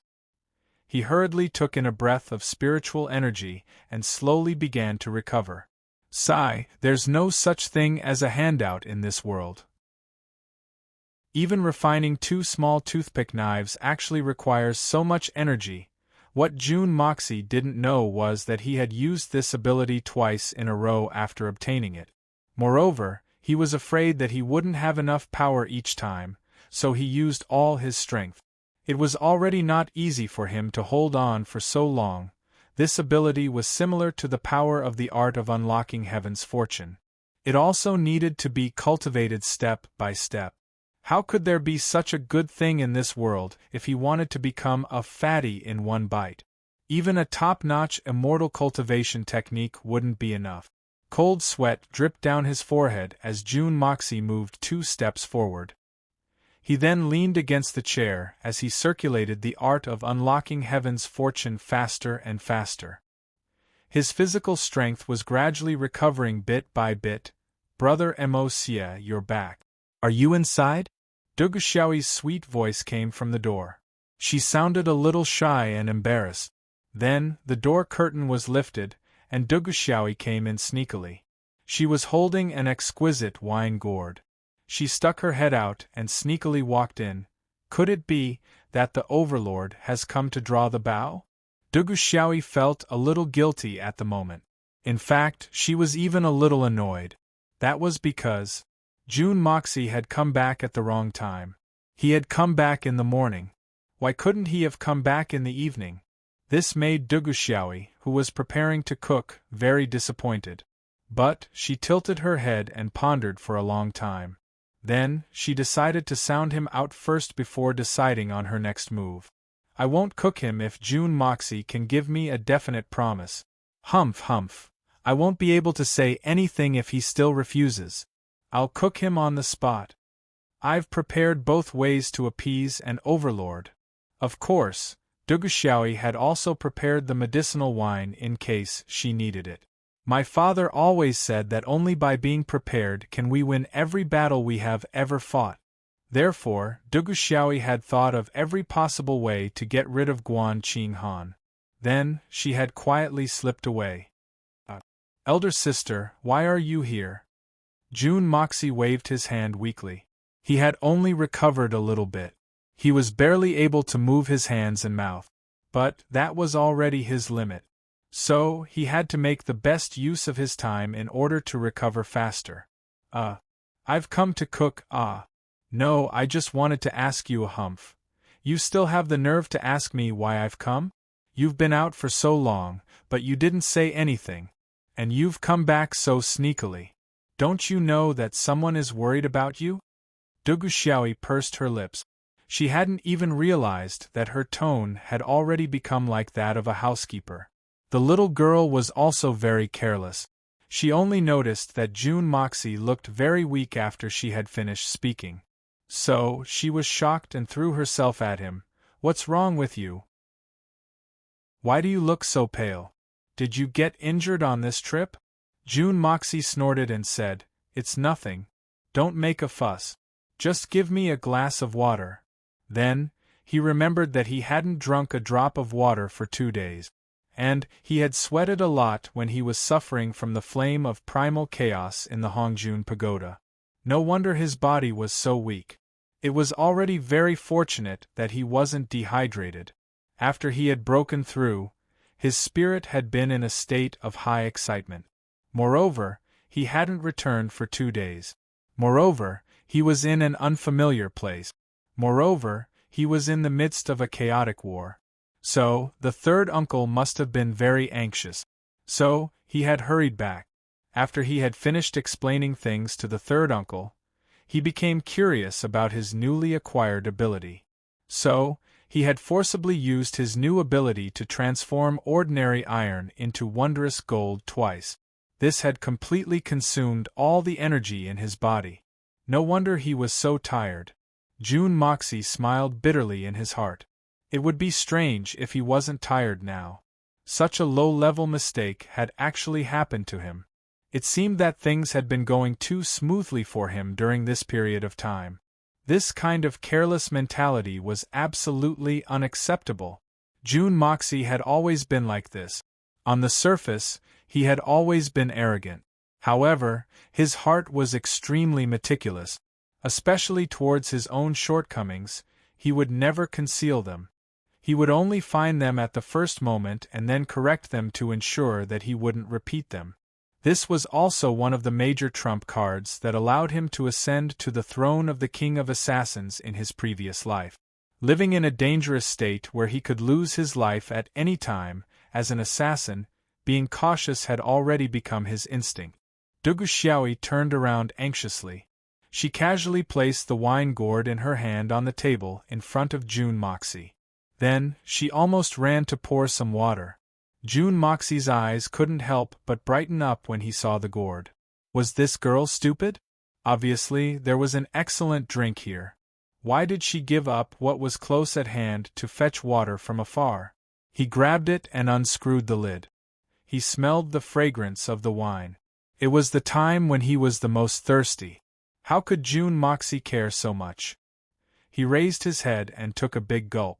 Then, he directly stuffed it in his mouth and drank it all up. June Moxie didn't drink much of the wine in this world. In addition, the wine in this world didn't have any other advantages except for the strong fragrance. Otherwise, how could it cover up the earthy smell of the wine? It couldn't be helped. The wine craftsmanship in this world was relatively poor. June Moxie was also very thirsty. Moreover, he was in his own tent in the military camp. Who would think so much? Therefore, June Dashao really didn't taste anything. Instead, he felt that there was a sweet taste of honey. It was really not bad. Little did he know that in order to make this wine more delicious, Dugu Xiaoyi added a lot of honey in it. This greatly reduced the possibility of June Moxie discovering something fishy. What a pity! The evil monarch of a generation had been careful for 2 generations. Yet, he fell into the hands of a girl who was usually very careless. Could it be that even a wise man would make a mistake? Or perhaps it was fate making a fool out of people. June Moxie had just drunk the whole gourd of wine.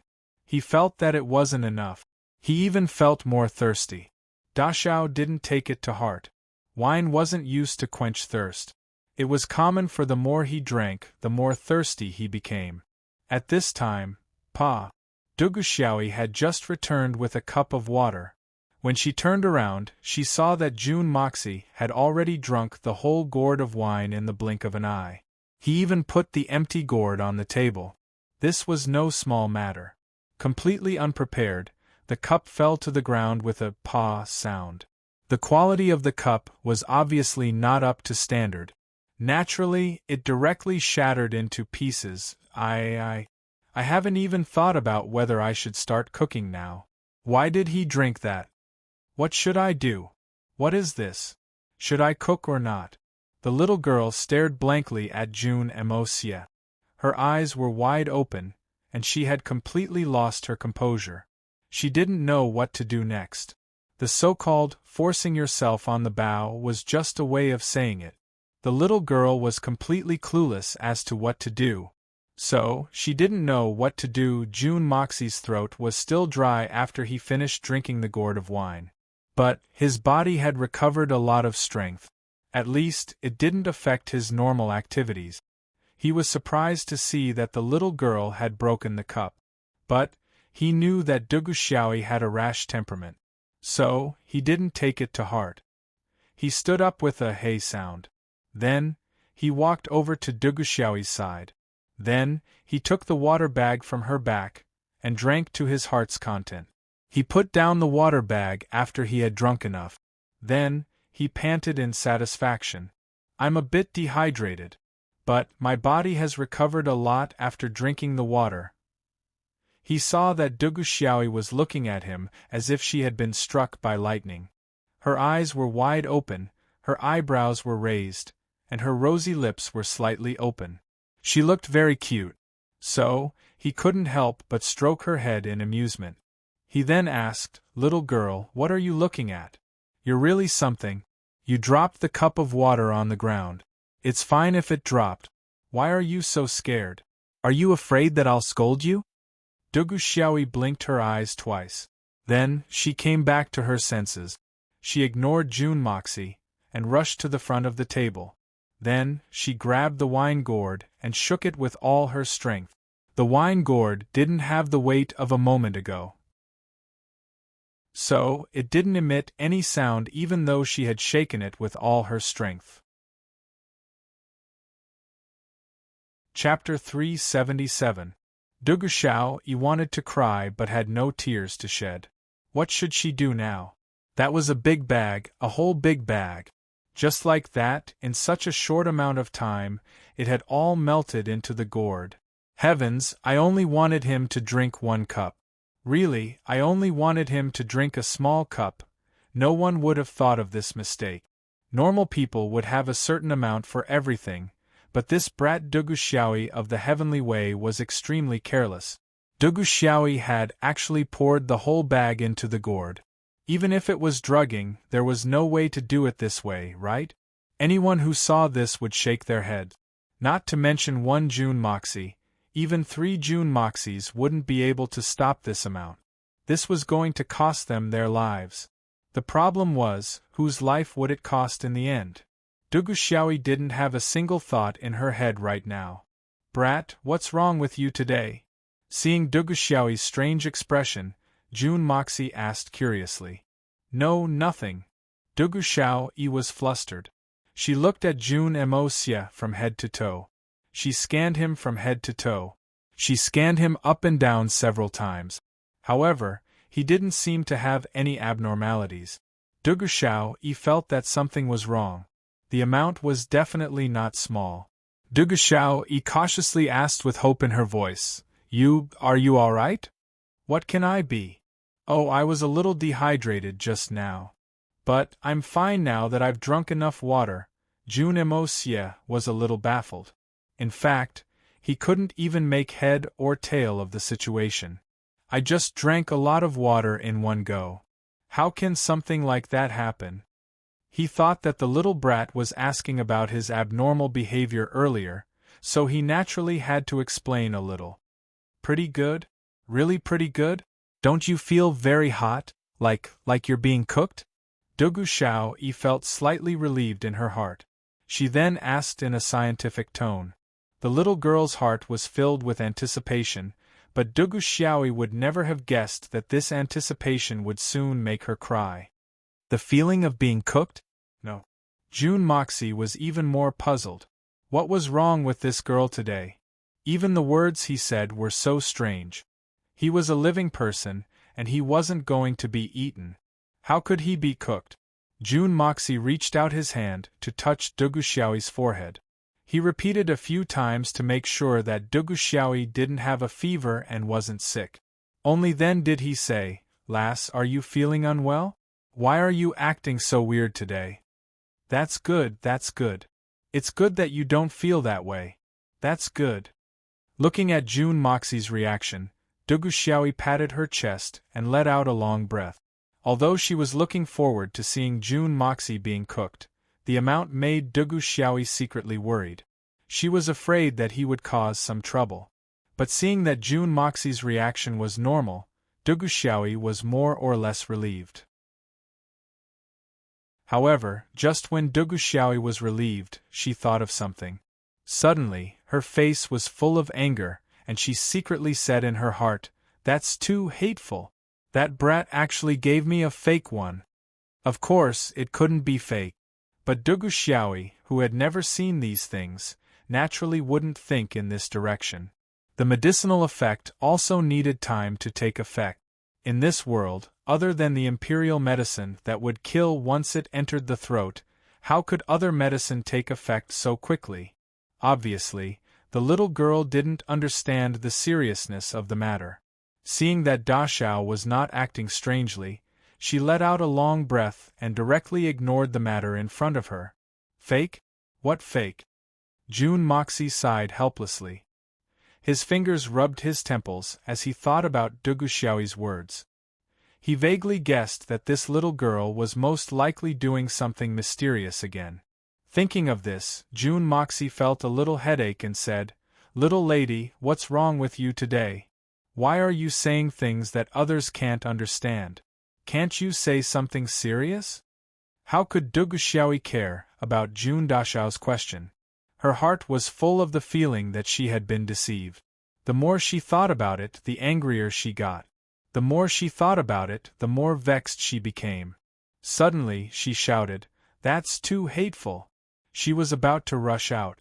Looking at her posture, if she rushed out this time, that skinny monkey-like guy would definitely not have the chance to take the medicine. At this moment, Dugu Xiaoyi was impulsive.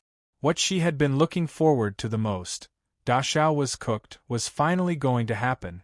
While they were talking, the medicine was taken. With such a delay, it began to take effect slowly. At first, it wasn't fast, and there wouldn't be a particularly strong effect immediately. With June Moxie's physique, he didn't care about this little difference at all. Then, as time went on, the medicine flowed through his blood vessels to the whole body, and the increasingly strong effect would soon be experienced by June Moxie. Moreover, June Moxie was already an innate spiritual body, and he had some resistance to this kind of medicine with negative effects. If it wasn't for the fact that he was too thirsty and drank it in one gulp, and Dugu Xiaoyi's terrifying amount, June Moxie wouldn't be affected at all. At most, he would be excited for a while. But now, it was different. Previously, June Moxie was so thirsty that he was almost dehydrated. He drank the whole gourd of wine in one gulp, and his dry blood vessels were instantly filled with this medicine. Moreover, this was a medicine that could stimulate a man's ability. Although it was a little strange, it wasn't poison. Therefore, the Hongjun Pagoda's spiritual energy was also helpless against it. June Daxiao already looked like he was going to be cooked. Who's the hateful one? Tell me, I'll help you vent your anger. Seeing that Dugu Xiaoyi was about to leave, June Moxie reached out to stop her. What a joke. I was just curious about this girl, and you want to leave without explaining? Do you think you can leave? June Moxie wanted Dugu Xiao to get rid of all the tricks he had up his sleeve. They're too hateful. Ah. Dugu Xiaoyi's face turned red, and she was unable to restrain her anger. I just wanted to cook a meal, but they didn't give me the real thing. They're too much of a bully. Seeing that I don't understand this, they casually gave me something to fool me. Do I look so gullible to you?" Dugu Xiaoyi rubbed her palms together, and her long, shapely eyebrows rose, and her murderous aura surged. But the little girl instinctively felt that something was wrong as she spoke. Dugu Xiaoyi raised her head and paused. She looked at June Moxie and blinked her eyes. Suddenly she said, Brother Emosia, what's wrong? Why is your face so red all of a sudden?" June Emosia also felt that there was something wrong with his body when Dugu Xiaoyi asked this question. His whole body was showing signs of heating up. Moreover, there seemed to be a raging inferno burning in his dantian. His eyes slowly turned red, and he felt as if a volcano had erupted in his heart. Suddenly, a primal impulse burst forth. "What's going on?" June Moxie was astute. Having lived 2 lives, he knew what this fire was. So, he gritted his teeth and lowered his head. He used his remaining consciousness to think about it. Then, he cursed Dugu Xiaoyi 100 times in his heart. "Girl, oh girl! You can play with anything, but you're playing with me. My innocence of 2 lives will be ruined by your hand." Thinking of his innocence, he looked at Dugu Xiaoyi in front of him. The more he looked, the more his blood boiled, and he couldn't control himself. June Moxie struggled with the pain in his heart. His complexion became more and more ferocious. You. What's wrong with you? Don't scare me, you. I. The little girl started to be afraid, and she retreated in panic. Dugu Xiaoyi looked at June Moxie's ferocious face. Her female intuition inexplicably sensed a great crisis. Now, the little girl didn't have the courage to cook anymore. Not to mention watching June Moxie being cooked, Dugu Xiaoyi had a strange thought in her heart. The drug is real. Look, he's being cooked. I want to go home. June Moxie's breathing became heavier. He tried his best to resist this innate male instinct. But, he felt that he couldn't resist it anymore.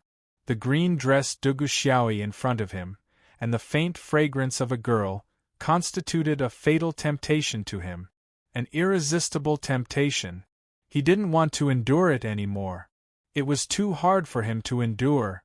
That wine gourd, was it you who put the drug in it? June Moxie approached her step by step. The air coming out of his nostrils was hot, as if it was on fire. Yes. I just want to cook you, I don't mean anything else. Dugu Xiaoyi looked at him pitifully.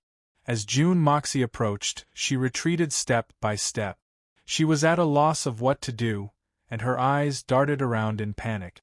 She was almost scared to tears by his ferocious look. You want to cook me? What do you mean?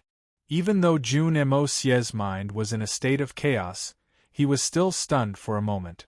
After thinking for a moment, he understood that it was cooked rice. He couldn't help but laugh angrily. He couldn't help but have no more misgivings. Gritting his teeth, he teased, If you want us to cook rice, do you still need to drug it? I'll be cooked with just a wave of your hand. Why bother? But you're not cooked yet. Don't come over. Dugu Xiaoyi trembled and curled up. She had already retreated to the corner of the tent. There was no place for her to retreat at this moment. Dugu Xiaoyi felt extremely wronged. Why?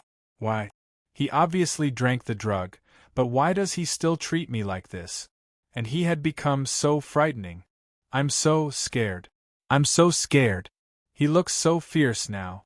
Dugu Xiaoyi felt her whole body stiffen. When her eyes met with June Moxie's, she felt as if she was being electrocuted.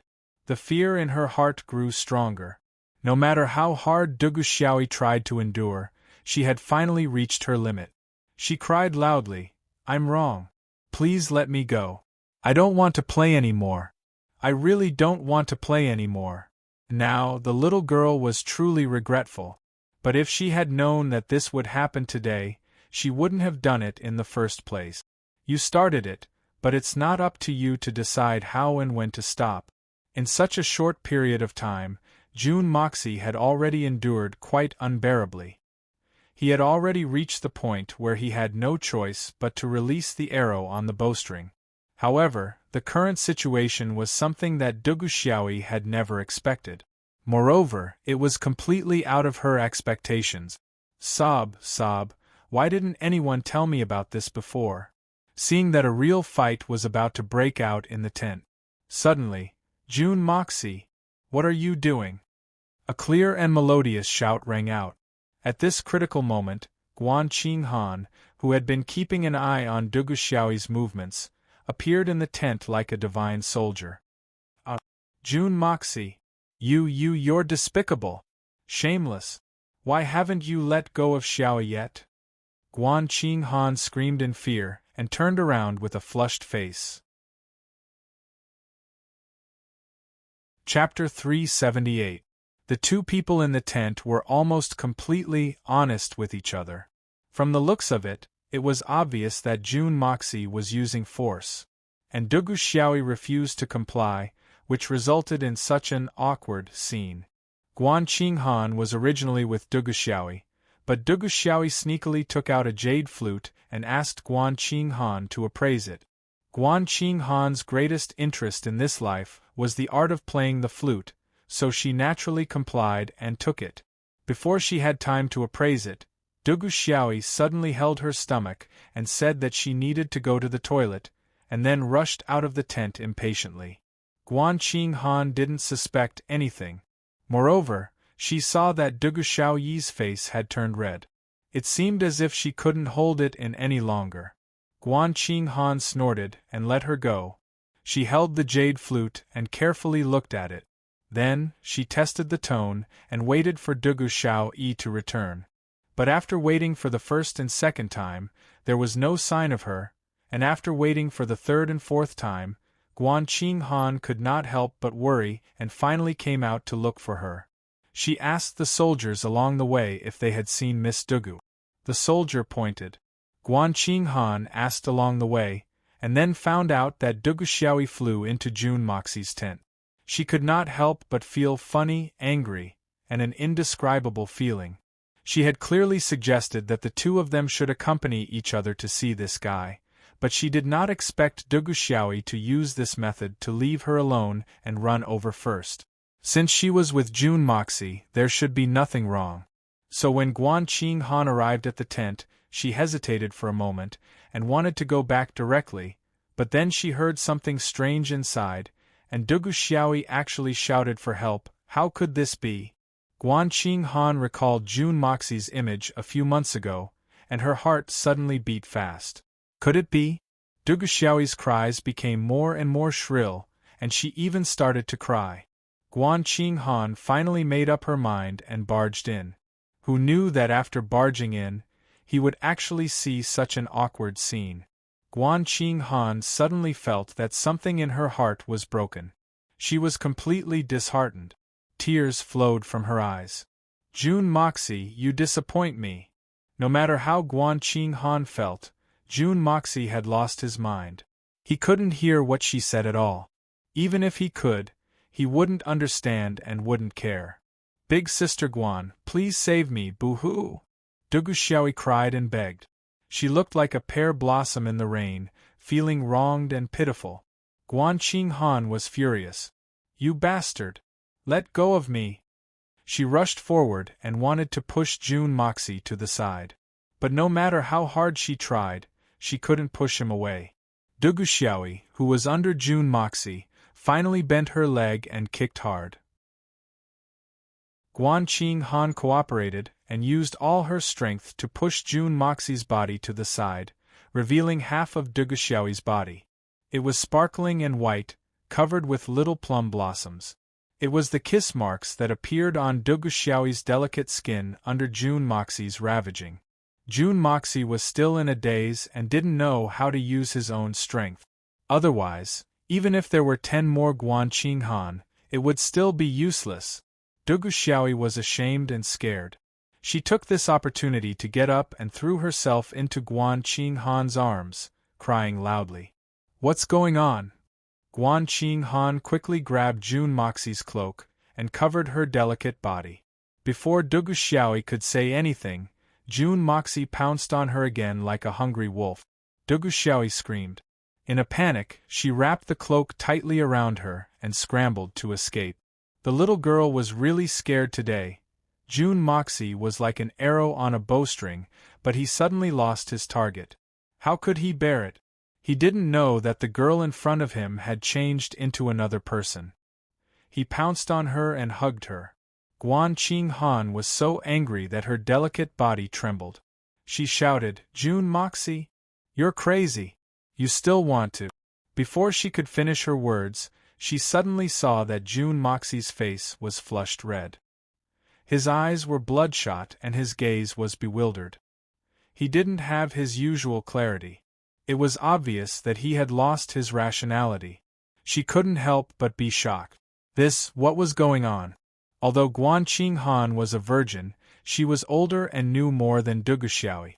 Although she didn't notice it when she first came in, she could see the abnormality now. She also guessed what was going on with June Moxie. An aphrodisiac. And it looked like an extremely violent aphrodisiac. Otherwise, it wouldn't be like this. Guan Qing Han wanted to pull out her sword to scare June Moxie. But her hesitation was too late. June Moxie pounced on her like a wolf and hugged her. Then, he opened his mouth and kissed her. Guan Qing Han was confused, embarrassed, and anxious. She pushed with all her might. But how could her strength be compared to June Moxie? Moreover, when Guan Qing Han saw that June Moxie was obviously tricked, she couldn't bear it and didn't know what to do. With June Moxie's current state, if she went out and he couldn't vent, how could he bear the violent effects of the aphrodisiac? His brain would definitely be fried, and his life might even be in danger. Guan Qing Han's face was usually cold and frosty. She had never been kind to June Moxie. But he was her brother-in-law after all. And he was the only descendant of the June family. Moreover, June Moxie had been wronged because of her. He had dared to become the enemy of the whole world in a fit of anger. And that image was still deeply engraved in her mind. Her heart, which had been lonely for more than 20 years, had also throbbed because of that. He was such an outstanding young man who was so affectionate to me. How could I just watch him be tortured like this?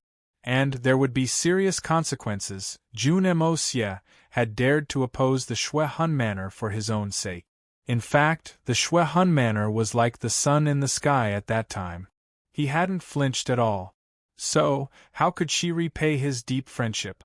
The June family didn't care about my own family. In fact, they even wanted to send me away. But they were prepared to sacrifice themselves in order to protect me. How could she just watch the only descendant of the June family get tortured by an aphrodisiac? In fact, June Wu Yi's adoptive father had been harassed by the Shui Hun Manor in every possible way for the sake of his own matters. He had even been framed by them and had almost died in the process. And he would have died in battle if someone hadn't helped him in secret. And all of this had been for her sake. And now that June Moxie has been poisoned, can I really walk away? June Moxie has had a good impression of me ever since I've arrived at the June family.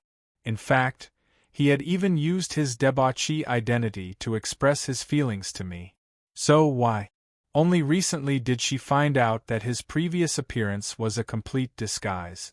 Then why did he look like that? Why did he confess to me at that time? And now that I think about it, it's very rare. Was he really going to be completely indifferent to such a feeling? It's easy to find a priceless treasure, but it's hard to find a lover. What are the so-called geniuses of the so-called aristocratic families compared to June Moxie? I'm a free man now. But Guan Qing Han's heart was in turmoil for a moment. In fact, it seemed as if she had gone crazy. It had to be said that June Moxie's devotion was a one-sided misunderstanding of Guan Qing Han's own wishful thinking. There was no other reason than that this Moxie wasn't the same Moxie. Their bodies were the same, but their souls had been completely replaced by someone else's. The things that the previous Moxie had done before couldn't be attributed to the current June Moxie. But it seemed that even his body was different now. It was undeniable that the current June Moxie had a good impression of Guan Qinghan. But his feelings for this cold-blooded assassin were far from passionate. In fact, they were far from discussing marriage. It could even be said that with June Moxie's current temperament, even though he was unrestrained, unscrupulous, and unscrupulous, he would never take the initiative to confess his feelings.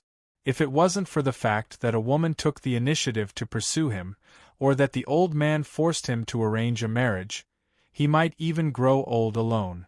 Because the current mindset of June Moxie was still the mindset of the king of assassins in his previous life.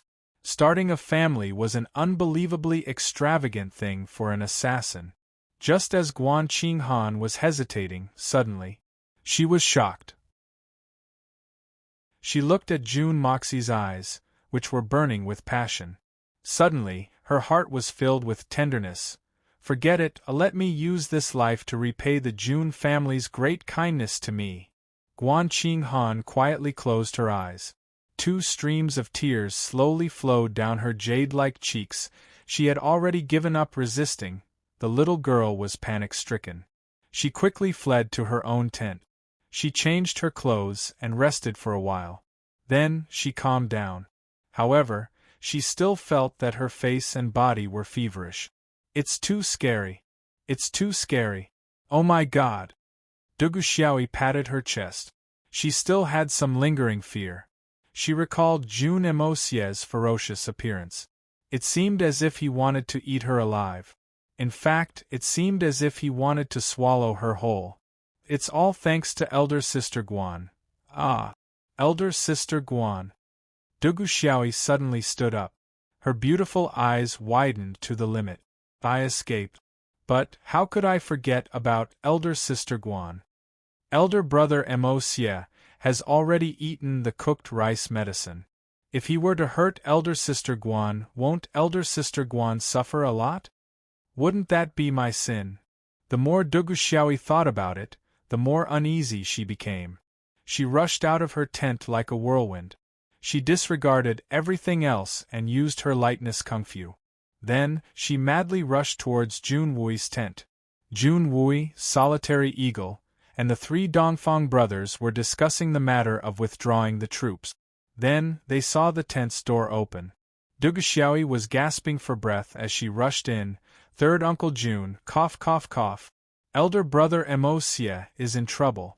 He's in his tent. Elder, please go and take a look. If you're late, Elder Sister Guan will be in trouble. 8 chapters in 2 days. I did it. This month's leaflets will be issued in the form of end times of the month. I don't know how many times I'll be able to do it. I wonder if I'll be able to surpass the 15 leaflets in September, or even more. I've never issued a leaflet to ask for vote. This is my habit. It's also my insistence. However, as long as I break out, I'll issue a leaflet to ask for votes. This is also my affirmation of my own labor.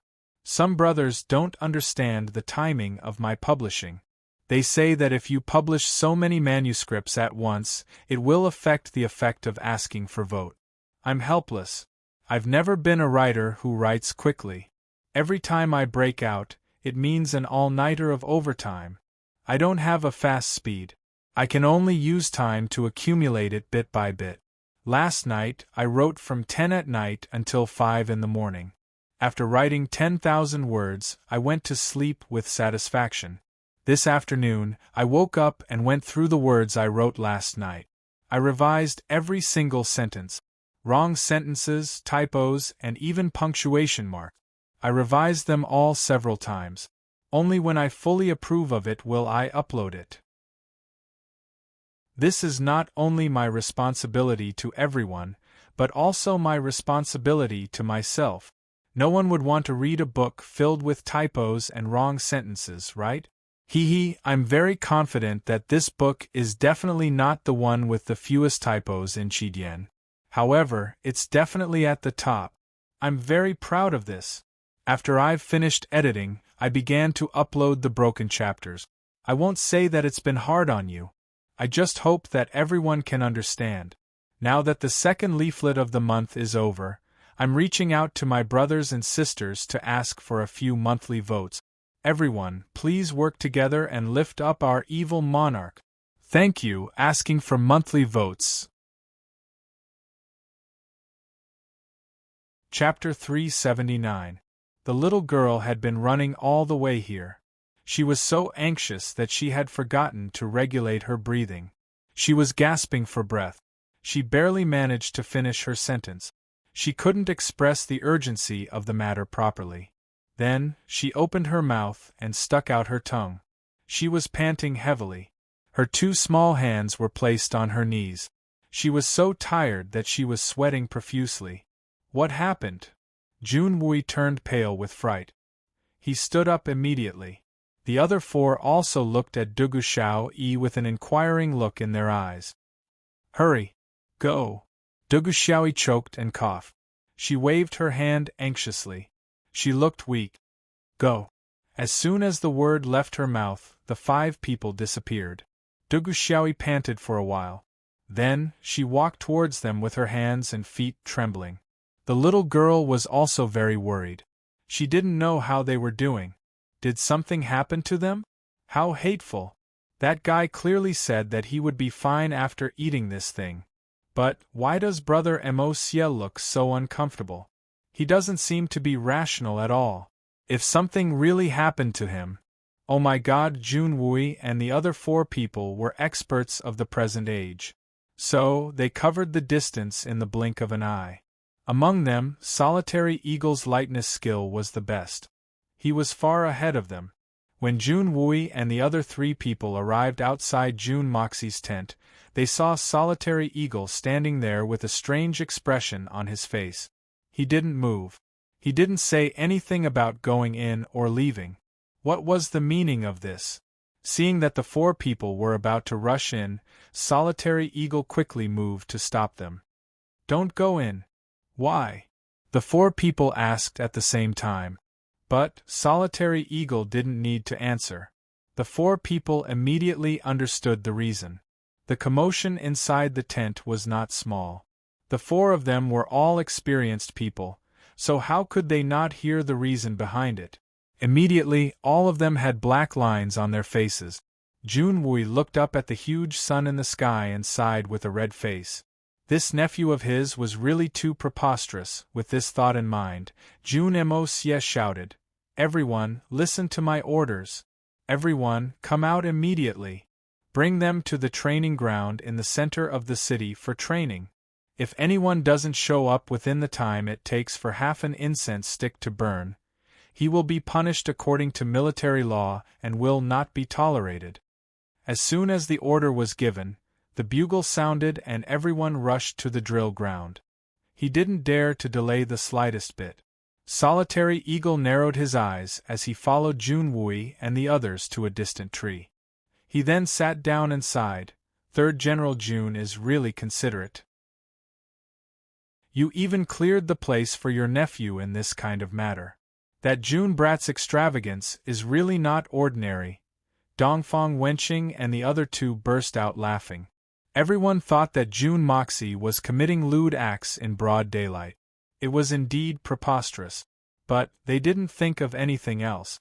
Junwei's face turned red as he looked at Jun Moxie's tent from afar. He then frowned. Such a big commotion must have been heard inside. So, why isn't there any reaction? Military orders must be obeyed. He shouldn't have. I would have also pretended not to hear it if I were in his place. Oh, by the way, isn't Mo still a virgin? Dongfang Wendao shrunk his neck in a vulgar manner as he laughed mischievously.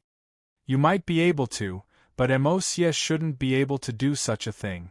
He always acts with propriety. I've always felt that there's something strange here. But, I can't tell what it is. Junwei frowned as he pondered deeply. Dugu Xiaoyi finally arrived at this time. Young Lady Dugu was flabbergasted to see the 5 people standing at a distance with strange expressions on their faces. But, she turned her eyes to see that Guan Qinghan was nowhere to be seen. So, she immediately became angry. Where's elder sister Qinghan? Dugu Xiaoyi was both nervous and angry. Didn't you rescue her?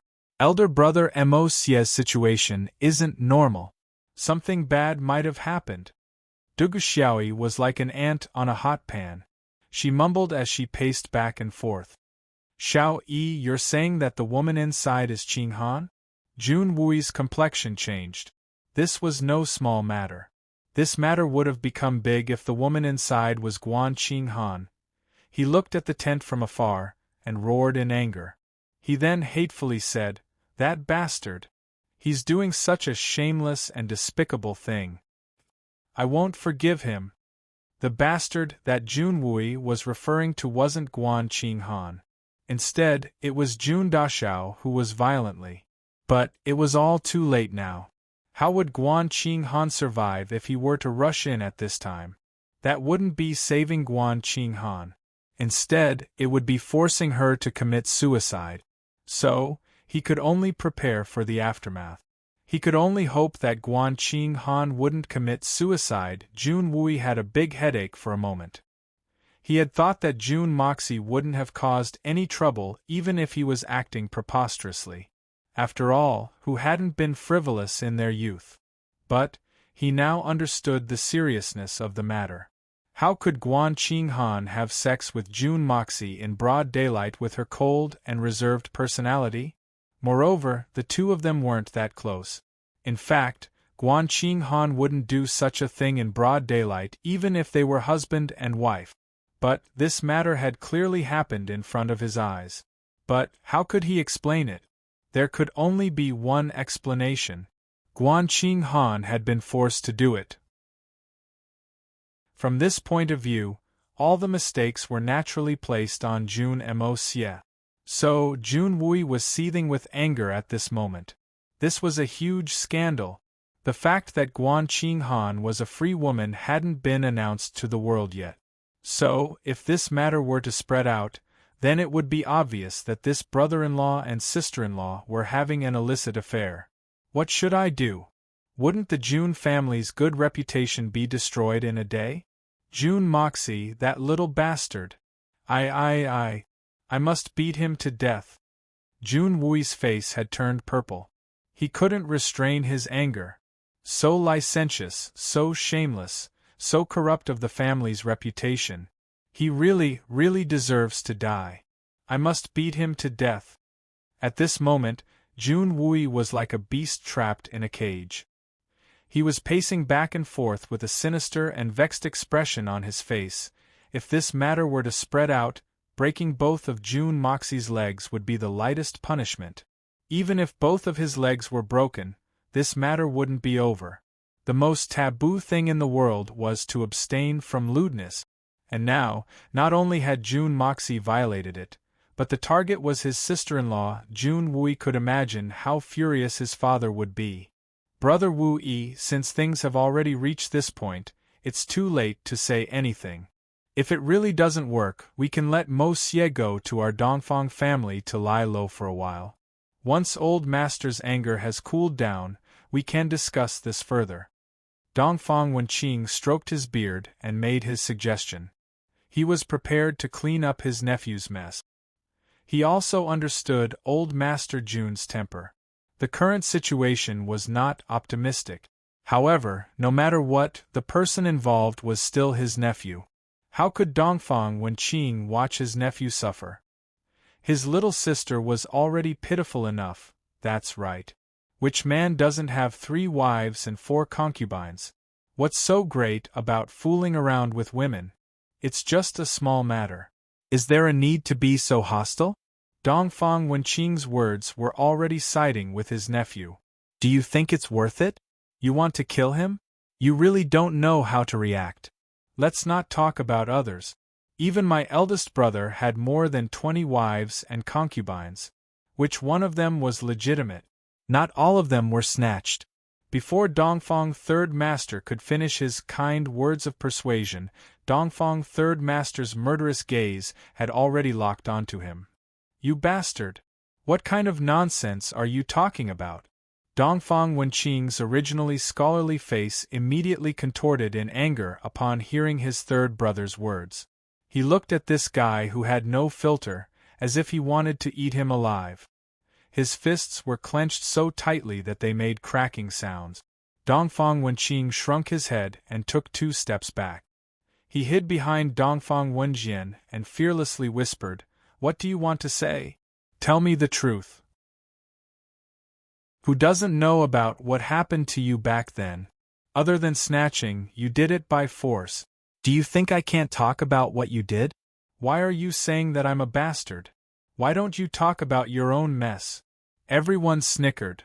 "Evil creature!" Dongfang Wenqing shouted and pounced forward. "What's wrong? Why are you guys? Could it be that brother Mo Xie?" Dugu Xiaoyi blinked her big innocent eyes. "Don't mention this evil creature's name. It's really infuriating." Jun Wu-yi gasped for breath. "Why are you blaming brother Mo Xie? Especially third uncle, why are you scolding brother Mo Xie? This matter has nothing to do with him. Why are you scolding him so harshly?" Dugu Xiaoyi was bashful. Finally, she plucked up her courage and lowered her small head. "What? It has nothing to do with him?" The 5 experts were shocked again. "It really has nothing to do with him." Dugu Xiaoyi lowered her head, but her tone was very firm. "Oh my God, it's already like this, and it still has nothing to do with him? Then what else can be considered as having something to do with him?" Although the 3 Dongfang brothers were not familiar with the little girl, they knew that she liked her nephew very much. They reckoned that she wanted to help her nephew out of trouble. However, even if she liked him and wanted to help him out of trouble, she couldn't just turn the truth upside down. That kid had done such a heinous thing, and this little girl still said that it had nothing to do with him? Then who does it have anything to do with? The great Master Falcon was left speechless. This is a matter between a child and a daughter. However, the third Master Jun was extremely angry.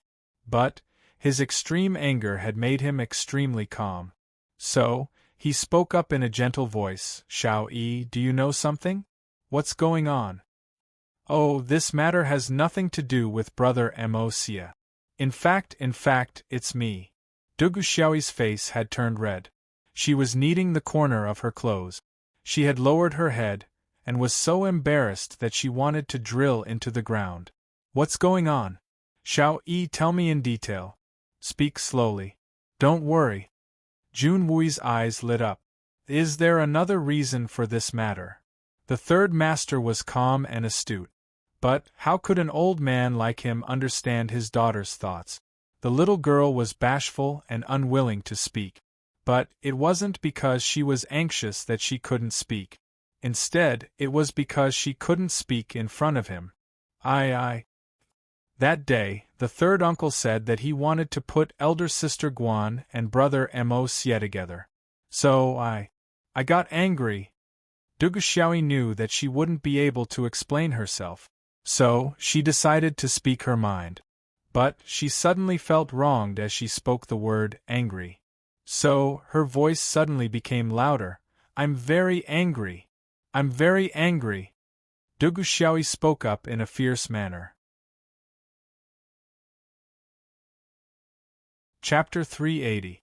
I've set my eyes on brother Mo Xie for a long time. I was the first one to like brother Mo Xie. Brother Mo Xie is mine.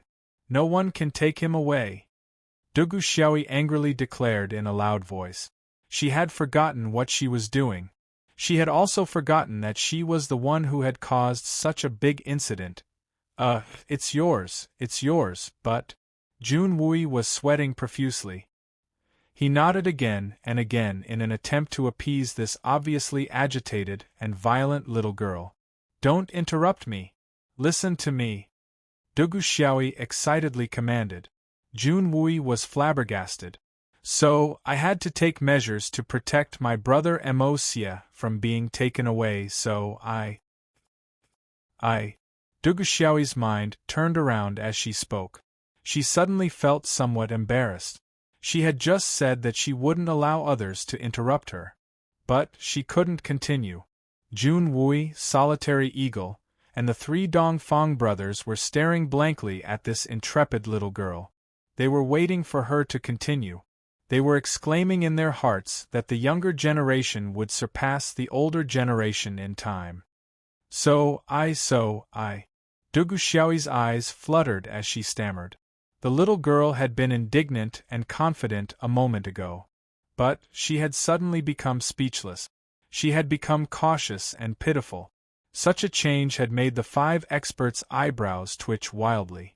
Strange, so, I wanted to cook the raw rice for Brother Emosia. Wouldn't he be unable to run away? And no one else would be able to take him away. Duguxiao had steeled her heart. She had blushed as she closed her eyes and shouted. The 5 great experts were struck by lightning at the same time. Sweat, big sweat, waterfall of sweat, Genghis Khan. In the end, they all sat down on the ground without a care for their image. They stared at the valiant little girl in front of them, dumbfounded. I called the guards who were protecting me over and took the aphrodisiac from them. Then, I gulped it down and went to look for Brother Emosia. It just so happened that Brother Emosia was very thirsty, so he drank it. Since she had already started, Duguxiao might as well go on with her story. She didn't care about her shyness or embarrassment anymore. She had an imposing aura of someone who had already lost all sense of self. But after Big Brother Emosia drank it, he didn't feel like it was cooked at all. He immediately went crazy. He actually wanted to molest me. I panicked and shouted. Then Big Sister Guan came in to save me. Then I escaped. It's all because of me. Big Sister Guan. Boo-hoo. This time, the 5 experts were no longer sweating. It was as if they had been struck by lightning. They stared blankly at the same time, their mouths crooked and their eyes slanted. This kind of bizarre matter was really full of ups and downs when it came out from the mouth of this beautiful little girl who was like a pearl or a piece of jade. They had never thought that the cause of this matter would actually be this. What was this and what was this? She had planned to cook the rice herself, but she didn't allow others to cook when they wanted to. In the end, she had even cooked the third party. She really cooked a good rice. The 5 experts made the same action at the same time. Their faces were filled with black lines, and they were all speechless. They had originally known that this little girl was very tough. But they had never thought that they had still underestimated her. And they had still greatly underestimated her. This little girl had actually become tough to this extent. What was called a fierce girl. Wasn't this it? Because of jealousy, she had actually drugged her lover with aphrodisiac, and wanted to cook the rice that was cooked. Not only that, but after she had successfully drugged him, she was so scared that she had to run away. This kind of thing was really unheard of since ancient times. The standard example of running away after setting fire to the fire, the great Duguxiao had once again opened up a new river in the history of the Xian continent. This was definitely a magnificent feat that had never been done before and would never be repeated in the future. And it was a first-class huge feat. It was really too awesome. I am completely shocked. Little girl, tell me honestly, do you know what cooked rice means? Dongfang Wendao's mouth was wide open, and his eyes were wide open, and his eyebrows were twitching. Of course I know. Cooked rice means that a man and a woman have a mutual understanding of each other's hearts, and will never be separated again. Duguxiao pouted and stomped her feet. She then said fiercely, "No one can snatch him away." The 5 of them had the urge to faint at the same time. The medicine that you drugged, cough, what was it called? How much did you put in? Jun Wui swallowed his saliva with difficulty, and asked with a trace of hope. That medicine was called something like lifting up 100 caddies. Duguxiao tilted her head and thought for a while.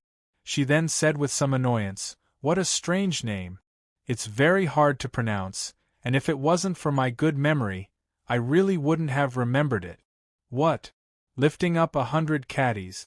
The 5 of them sighed and shook their heads at the same time. This was the best medicine for men, and it had an extremely strong aphrodisiac effect. Moreover, it could ignite a man's impulses to the maximum, to the point where he would lose his mind. It would be impossible to stop until the medicinal effect was completely released. The most terrible thing was that this medicine was quite tyrannical, and only a little bit was needed for it to be effective. Jun Wui's face turned pale when he thought of this, and his lips trembled as he asked, "This, cough cough, Shao Yi, don't talk about these useless things first. Tell the third uncle, how much medicine did you put in the wine gourd? How many nails? How many nails?" The three Dongfang brothers and the solitary eagle had a strange expression on their faces. They didn't think that the blood general would actually know the correct usage of this medicine. This was really surprising. But they were all worried about Jun Moxie, so they didn't laugh. "How many nails?" "I don't know, it's not that troublesome, it's such a big bag." Dugu Xiaoyi's eyes were wide open, and she used her 2 hands to measure the size of the small bag and said, "I put it all in, I wanted to let him drink a cup at that time. Maybe Brother Mo Xie was very thirsty, but in the blink of an eye, he drank the whole gourd of wine. He drank so fast." "Put it all in? He drank the whole gourd of wine?" The 5 of them exclaimed at the same time, and looked at each other in dismay. "Oh my God, things are really going to get serious this time. You little girl, why are you making trouble? You're really making trouble." Jun Wui was completely panic-stricken. With so much medicine, a person would explode from overeating. Suddenly, he shouted in a stern voice, that family general of yours is too ridiculous. How could he carry aphrodisiac on the march? This is simply a disgraceful behavior. Violating military discipline is unforgivable. This is the typical behavior of a perverted bandit. Jun Wui was somewhat flustered and exasperated. In fact, it was obvious that he wasn't able to catch the rabbit and eat the dog. His face was somewhat malevolent, and he was also somewhat afraid. So much weight of 100 kilograms is bound to lead to that. What if Mo Xie is really spoiled? Then what should we do? I'm counting on this one shot. Such a possibility is almost non-existent. Then, wouldn't the Jun family have no descendants? There's also Qing Han. Qing Han is the daughter-in-law of the Jun family, but she's still a virgin. What if she dies because she can't bear it? What should we do? Dongfang Wenjian was also panic-stricken, and said, "How about we rush in and catch them? Then, we'll circulate our martial arts and force out that aphrodisiac? This is an urgent matter, and we don't have time to think too much. You're a pig. Aphrodisiac isn't poison. Poison can be forced out if it's in the blood vessels and meridians. But aphrodisiac has penetrated deep into the marrow, and is capable of evoking the most primal impulse in the human body. How can it be forced out?" Jun Wui seemed to have lost his reason, and started to rain curses on them. "Besides, what will happen to Qing Han if we rush in like this? What will happen to Mo Xie? You pig brain! This is an urgent matter, **T. Jun Wui was going crazy. However, Dongfang Wenjian didn't care. He understood Jun Wui's feelings very well, because he himself was feeling the same way.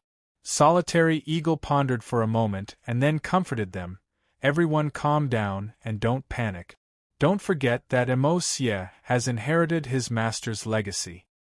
He's a master of both martial arts and medicine, and his attainments are extraordinary.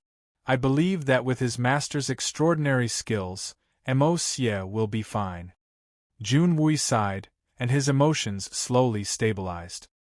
His eyes were filled with worry as he said, "I hope so." The 3 Dongfang Wenqing brothers suddenly became curious and asked, "Mo Xie's master? Who is that? Since when did Mo Xie have a master?" The 3 of them were most curious about the words Mo Xie's master. They seemed to have some sort of magical power. Even Jun Wui, who had sunk into a half-crazed state, suddenly sobered up. "Why? You've seen his master. He's a real expert." Solitary Eagle's face was filled with admiration. The three of them could see that this respect came from the bottom of his heart. It wasn't an act. We've seen him? Who is he? How can we not have an impression of such an expert? The three Dongfang Wenqing brothers were shocked. It must be known that Solitary Eagle was one of the 8 great masters. Moreover, he was the most arrogant of them all. So, Dongfang Wenqing couldn't think of anyone in this world who was worthy of his admiration. Emosie's master is the mysterious black-robed man who got rid of Li Ju Tian that day. Solitary Eagle said in an amazed tone. The 4 of them were left speechless. Even Jun Wui had only found out that the mysterious and powerful black-robed man from that day was Jun Moxie's master. No wonder that senior was so protective of the Jun family. Jun Wui had finally uncovered the biggest doubt in his heart. So, he's Emosie's master. Dugu Xiaoyi scratched her head as she saw everyone's reaction. So, she asked in a puzzled manner, "What's wrong with everyone? Is the medicine not good?" "It's good?" Jun Wui looked at her powerlessly. The little girl's face was full of confusion and naivety. She was waiting for Jun Wui to point out the right path for her. "That medicine's not good. The key thing is, I say, little girl, you've cooked the wrong rice." Dongfang Wendao grinned and said, "You're the one who wants to cook the uncooked rice. You've already placed the rice in the pot, added water, and lit the stove. But, when the rice is done, you left on your own. You cooked the rice, but it was eaten by someone else. So, you've worked hard for nothing. You've harmed yourself to help others." Dongfang Wendao sighed deeply. "You've worked hard for someone else. But, you've made wedding clothes for someone else. God makes fools of people." Ever since they found out that Jun Emosie's master was a mysterious expert, everyone felt more at ease. Dongfang Wendao was also in the mood to make fun of Dugu Xiaoyi. Chapter 381. As an assassin in his previous life, Jun Moxie had never really been moved, let alone involved in love. If he wanted to satisfy his physiological needs, he would only occasionally use real money to buy a smile. Because he really couldn't afford love. Even the king of assassins couldn't afford it. If he loved someone, he would have more fetters in his heart.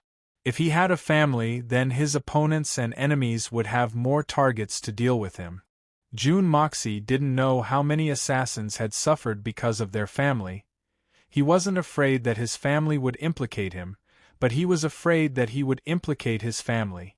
The pain of losing a loved one was an exceptionally painful torment, whether it was for himself or his family. Therefore, he didn't dare, he really didn't dare. Ever since he came to this world, he had met a lot of beautiful women. Whether it was Guan Qing Han, Dugu Xiaoyi, Princess Raimu, or the Silver Blizzard City's Princess Han Yenmeng, any one of these women was a peerless beauty that was hard to find. Some were cold and aloof, some were cute and naive, some were graceful and elegant, and some were intelligent. It could be said that each of them excelled in their own way. In fact, Jun Moxie appreciated them very much. In fact, he had a very good impression of them. But he had always restrained himself and hadn't crossed the line. He knew that Dugu Xiaoyi liked him to the bone, but Jun Moxie was still hesitant, and couldn't make a decision. It wasn't that he was hesitant, but he had been weighing the pros and cons. Although he had always had a special feeling for Guan Qing Han, Jun Moxie didn't reveal it. Because Jun Moxie didn't know whether he could bear the responsibility of a family. At least, he wasn't ready in his heart. But never had he imagined that under a freak combination of circumstances, he would inexplicably seize Guan Qing Han's chastity under a situation where he was completely unconscious. He had his first woman in this world. Jun Moxie didn't care about women who were in love, no matter how beautiful and alluring they were. Even if he played with them and enjoyed himself, he could turn around and forget about them afterward. But when it came to Guan Qing Han, he was determined not to. In fact, when he opened his eyes and found that Guan Qing Han was beside him, and after he figured out the cause and effect, June Moxie felt an inexplicable sense of responsibility and tenderness in his heart. Responsibility. Responsibility towards a woman. June Moxie knew this feeling very well. Although it appeared inexplicably, June Moxie did not reject this feeling. He even felt exceptionally warm. Although he didn't know what Guan Qing Han was thinking, June Moxie had already decided that this woman was his woman from now on. She was the first woman recognized by the evil monarch. June Moxie gently stroked Guan Qing Han's soft long hair that was scattered on the pillow, and he felt a trace of peace in his heart. It was like in this world, he finally had a companion and a trace of inseparable concern. This feeling was really wonderful. Actually, having a bond and a tender feeling isn't as scary as I thought it would be. The corners of June Mocie's mouth curled into a smile. He gently bent down and pressed his face against Guan Qing Han's forehead. He then said in a low voice, "I'm sorry, thank you." Then he stood up and walked out. Da Xiao's physical fitness was really amazing at this moment. The exhaustion from the previous extreme venting only took a moment to ease, and it had made him recover a lot. Even his strong mental strength had recovered. His divine sense had already noticed that there were 5 or 6 people outside, seemingly waiting for him to go out. June Mocie knew very well who it was and what it was for. After all, on this day, the movement in the tent was not small, and it lasted for such a long time. It would be strange if the third uncle didn't take some measures. June Moxie smiled bitterly. He had already guessed what kind of storm he would encounter when he went out. After all, the third uncle June Wui had dissolved Guan Qing Han's marriage with the June family. This matter had not spread yet. The whole world only knew that Guan Qing Han was his sister-in-law, and his behavior this time was tantamount to eating his sister-in-law, but June Moxie didn't want to escape, nor would he escape. Eating was eating. What's the big deal? Since a man had done it, he was not afraid to admit it. Couldn't he bear a woman's happiness? How could he still be called a man? I can only face it. No matter how violent the storm is, I can bear it. Only I can bear it. As June Moxie walked out, Guan Qing Han's eyelids gently blinked and slowly opened. 2 lines of tears quietly fell from the corner of her eyes, but on her face there was a faint smile of satisfaction. Is this the so-called feeling of home? Is this the feeling of having a husband? It turned out that this feeling was really very good, very nostalgic. Although she really suffered a lot today and lost her face, she didn't have much regret in her heart. Moreover, she couldn't help but hesitate because of June Moxie's situation at that time. It could even be said that if she wanted to leave at that time, she could totally leave.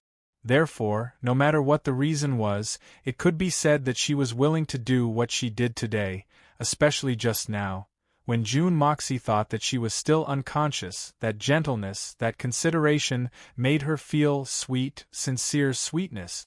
Because everything that June Moxie did, he thought that she was still unconscious. In other words, that was completely from the tender feelings in his heart. This man's tender feelings set off a huge wave in Guan Qing Han's heart. This was the feeling of being protected from head to toe. It was really warm, so warm that I want to cry. Guan Qing Han's tearful smile on her face was like a rose in the morning, wet with dew, blossoming into a beautiful smile. It was so moving, but when she thought of her current awkward identity, she suddenly felt sad. What should I do? This is really a sin. When June Moxie walked out, he was really in a cold sweat. This cold sweat wasn't because he ate Guan Qing Han today, but June Moxie could see that, although he was very uncomfortable, Guan Qing Han was afraid that it was even more uncomfortable than him. After all, he still had a strong physique and the effect of that damn drug. When he was unconscious because of the drug, that habitual action almost lasted for a whole day. How much did Guan Qing Han bear? Even he didn't know how violent he was at that time. After that, when he saw Guan Qing Han, she was almost dying. Fortunately, it didn't continue. Even if it continued for half an hour, perhaps Guan Qing Han would also die because of this. So dangerous! So dangerous! Fortunately, although Duguxiao's drug was fierce, it was not too excessive. Also, fortunately, Guan Qing Han's cultivation wasn't weak. Since she had been practicing martial arts since she was a child, her physique had always been good, far surpassing that of ordinary women. Therefore, she was able to withstand this time's violence. Otherwise, it would be really bad. However, Jun Mo Xie didn't know that Dugu Xiaoyi's drug wasn't too excessive. In fact, it was simply too excessive. That girl was afraid that the rice was not cooked well, so she did not show any mercy, leaving nothing behind in the whole packet. If not for Jun Moxie's special physique, and the huge effect of the Hongjun Pagoda's spiritual energy, while nourishing his body, it also dissipated a considerable part of the drug's effect. He was afraid that he would still be in the expedition now. Even if he could withstand it, what about Guan Qing Han? Jun Mo Xie had a bitter smile on his face as he walked out of the tent. He had somewhat recovered, but his feet were still limp. In fact, it felt as if he was walking on cotton. In fact, he felt as if he was walking on clouds and mist. In fact, his legs had turned soft as he walked. Damn, this thing is really exhausting, and I thought it was pretty good just now. Jun Moxie didn't think that he had been exercising non-stop for more than 10 hours. This kind of high-intensity, high-frequency, and intense exercise, it was already a miracle that he could still stand up and walk. If you don't believe me, why don't you try doing push-ups for 10 hours without stopping? I guarantee that you won't be able to stand up. Jun Wui and the rest had a confused and depressed look on their faces as they watched Jun Moxie walk over with his legs swaying. They all had a strange expression on their faces, not knowing whether to laugh or cry. The little girl, Dugu Xiaoi, sat on the ground in a daze as she watched Jun Moxie walk over shakily. Suddenly, sorrow came from her heart, and she burst into tears. Her tears were filled with regret and sorrow. Jun Moxie was stunned. You drugged me and lit the fire, but you ran away by yourself, and now you're crying? What's there to feel wronged about? But he didn't know that in Dugu Xiaoi's heart, she had completely gone for wool and come home shorn. She had lifted a rock and dropped it on her own feet. The thing that she was most afraid of was created by herself. There was no need to mention that complicated feeling in her heart. Her original intention was to cook the raw rice, and then monopolize it. Who knew that the rice was cooked smoothly, but she didn't eat it because it was too hot, and she took advantage of the person who didn't want to take advantage of it the most. Wouldn't she be depressed to death? Now that she saw Jun Moxie, she suddenly thought of Guan Qing Han who had taken advantage of inside. For a moment, the grievance, anger, and unwillingness in her heart surged up at the same time. She wanted to say something, but couldn't, so she simply cried out loud. Before Jun Moxie could walk forward, he saw Solitary Eagle suddenly give him a thumbs up. Then, Dongfang Wenqing and the other two uncles looked at him with a strange expression. It was very ruminating and somewhat meaningful. Jun Wui didn't know whether to laugh or cry as he looked at his nephew's big black eye socket. He asked impatiently, "You're out? How do you feel? How about Qing Han? How is she?" To be honest, Third Master Jun wasn't really concerned about Jun Dashao. Although Dashao looked weak, but he had still come out safely. He was more concerned about his adopted daughter, Guan Qing Han. Third Master Jun had analyzed that Qing Han had willingly endured the pain in order to help Dashao get rid of the aphrodisiac poison. But Qing Han's temperament had always been unyielding. So, if she suddenly took things too hard, and decided to commit suicide because she had lost her chastity, then that would be really bad. I'm fine, but my legs are a little weak. Sister-in-law, Qing Han is still sleeping. She's also fine. Jun Moxie scratched his head, and replied in an extremely awkward manner. He had habitually called her sister-in-law, but he had just remembered that Guan Qing Han was already his woman. So, how could he still call her sister-in-law? That was a very strange feeling. The young Master June wasn't used to the fact that he hadn't been scolded. His third uncle's temperament should have been uncontrollable. He should have started cursing at him. In fact, it wasn't impossible for him to break his legs on the spot. However, June Emosia was left scratching his head in confusion. Could it be that the third uncle was so angry that he became muddle-headed?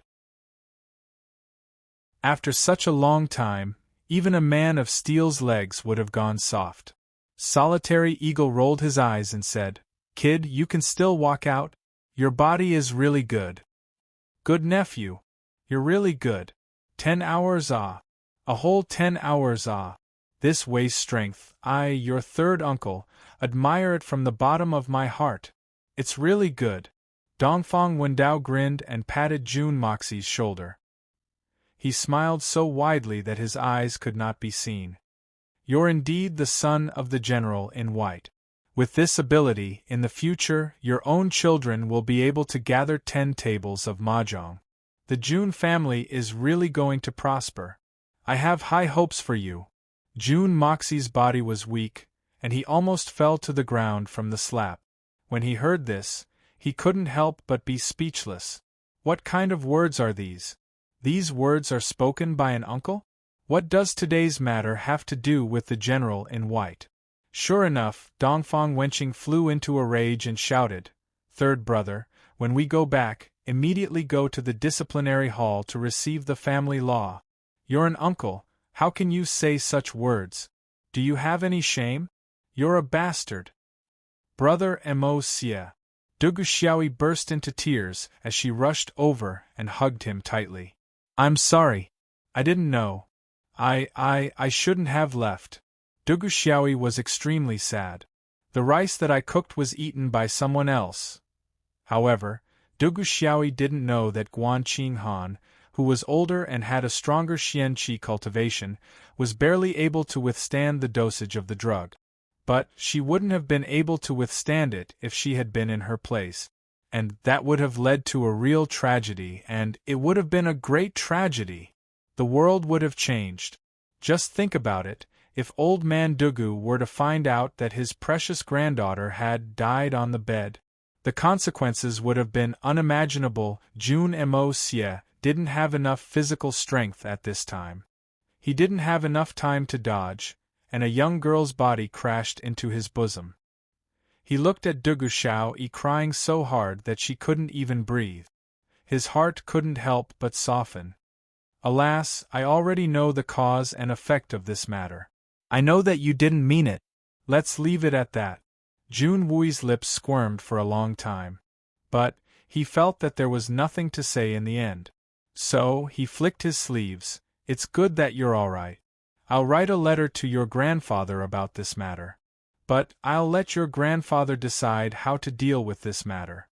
He then turned around and walked away. But he had only taken a few steps when he suddenly turned around again. Then he clenched his teeth and said, "You little bastard, behave yourself for the next few days. I'll break your legs if you think about that nonsense again. Do you hear me?" The third Master June had called himself I, and his mouth was full of profanities. It could be seen how angry he was. Especially, the last sentence had been spoken in a very stern manner. Then, he flicked his sleeves and left with an ashen face. June Moxie repeatedly complied. But his complexion was as awkward as it could get. Oh my God! Dugu Xiaoyi has already confessed everything. No wonder I didn't get scolded. But this is such a ridiculous matter. The solitary eagle and his 3 uncles also disappeared with a whooshing sound. They only left behind a few words: "Take a good rest. Don't lose your kidneys by any means. Elder brother Emosia." Dugu Xiaoyi was still hugging him tightly. She then pitifully raised her head. You won't be angry with me, right?" Angry? In fact, June Moxie was a little angry. In fact, he was very angry. This was the first time in his 2 lives that he had been schemed against so miserably. Moreover, he had fallen into the hands of such a little girl. This was too shameful. But he couldn't deny that he was secretly delighted in his heart. "I'm quite popular. Didn't you see that this little girl didn't hesitate to drug me in order to get me? Moreover, if it weren't for this, Guan Qinghan wouldn't have been able to get me. Does this count as a stroke of luck? A blessing in disguise?" Guan Qinghan was 21 years old this year. She was 4.5 years older than June Moxie. Moreover, the marriage between the two families had just been dissolved by June Wui. Next, the two families would probably worry about Guan Qinghan's marriage. After all, in this era, if a 21-year-old was still unmarried, she would be considered as an old lady. How could they not be anxious? But, no matter what, June Moxie felt that he wouldn't even have the chance to be nominated. Because, even if Guan Qinghan dissolved the marriage, she was still June Moxie's sister-in-law in name. This was undeniable. With the old man's old-fashioned personality and the current public opinion, he would never allow such a thing to happen. He would rather break up an affectionate couple than to allow such a scandal to exist. Once it really happened, who knew what the others would say? What sister-in-law and brother-in-law, who had an affair before, who didn't abide by the virtue of women, and who was licentious and shameless, these were all things that had to be considered. June Moxie himself was evil and awe-inspiring. He didn't care about this at all. But, did the two big families not care about it? Did Guan Qinghan not care about it? So, it could be said that the two of them had no hope at all.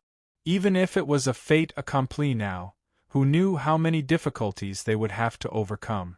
But today, with the help of Duguxiao's mischief, Guan Qinghan did that thing. In this way, no matter how many difficulties they would have to overcome, could this daughter-in-law still run away?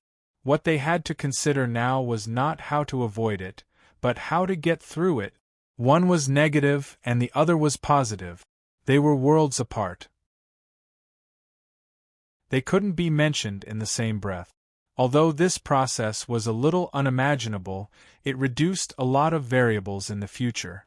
Damn it. At most, I will do whatever I want. Who the hell dares to gossip about me? I can do whatever I want. Who can stop me? The opinions of others, the opinions of the secular world, in my eyes, are nothing but a fart.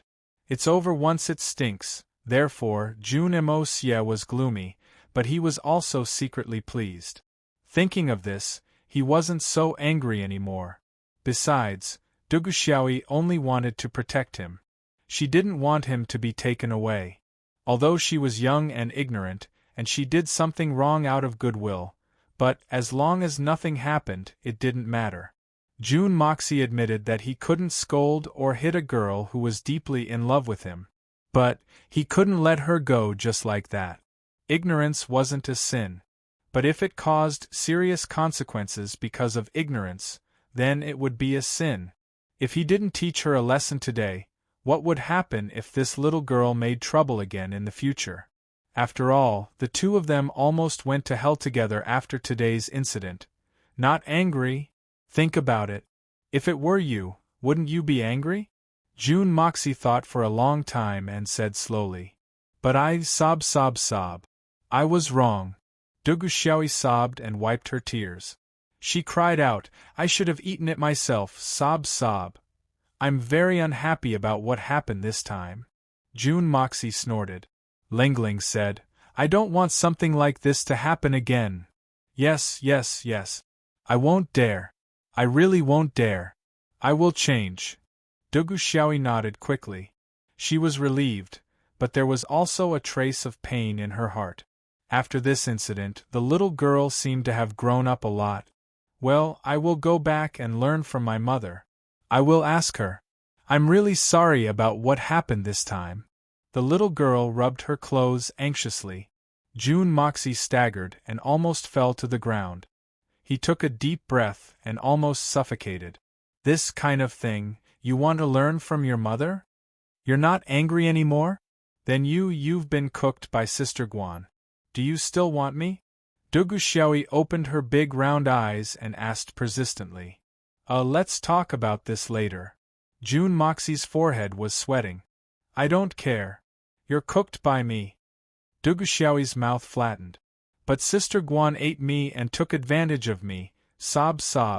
It's all my mother's fault. She didn't tell me clearly. I really don't understand. Cooking a meal is like that. Jun Emosia was sweating profusely. He didn't even have the mood to be angry anymore. He only wanted to run away as fast as he could. The sex education of this era was really too unworthy of praise. After a lot of persuasion, the weeping Duguxiao was finally sent back. Jun Moxie was physically and mentally exhausted. He operated the art of unlocking heaven's fortune and staggered back to the tent. This is a farce. After a moment of silence, a low voice came from the tree that the 5 experts had been leaning against. The voice was very soft, very cold, but also very gentle. It contained the aloofness of an icy peak, but also the grace of a disdainful person. Just by listening to this voice, one could tell that the person who had spoken was certainly a person who stood at the pinnacle of the world. Yes, but the only person who has benefited from this farce is that June brat. Another clear and melodious voice said. It was unknown when 2 people had been hiding in that tree. But the strangest thing was that the 5 experts had been under the tree a moment ago. But they hadn't noticed them at all. It was clear that the cultivation of these 2 people was very frightening. Benefiting from this, that may not be the case. However, from the information we've gathered, it's absolutely impossible for Guan Qing Han to walk together with this bastard. But now they're sleeping together. This is a variable that will make the Jun family very embarrassed. Let's see how the Jun family deals with this matter. The first voice said in a leisurely manner.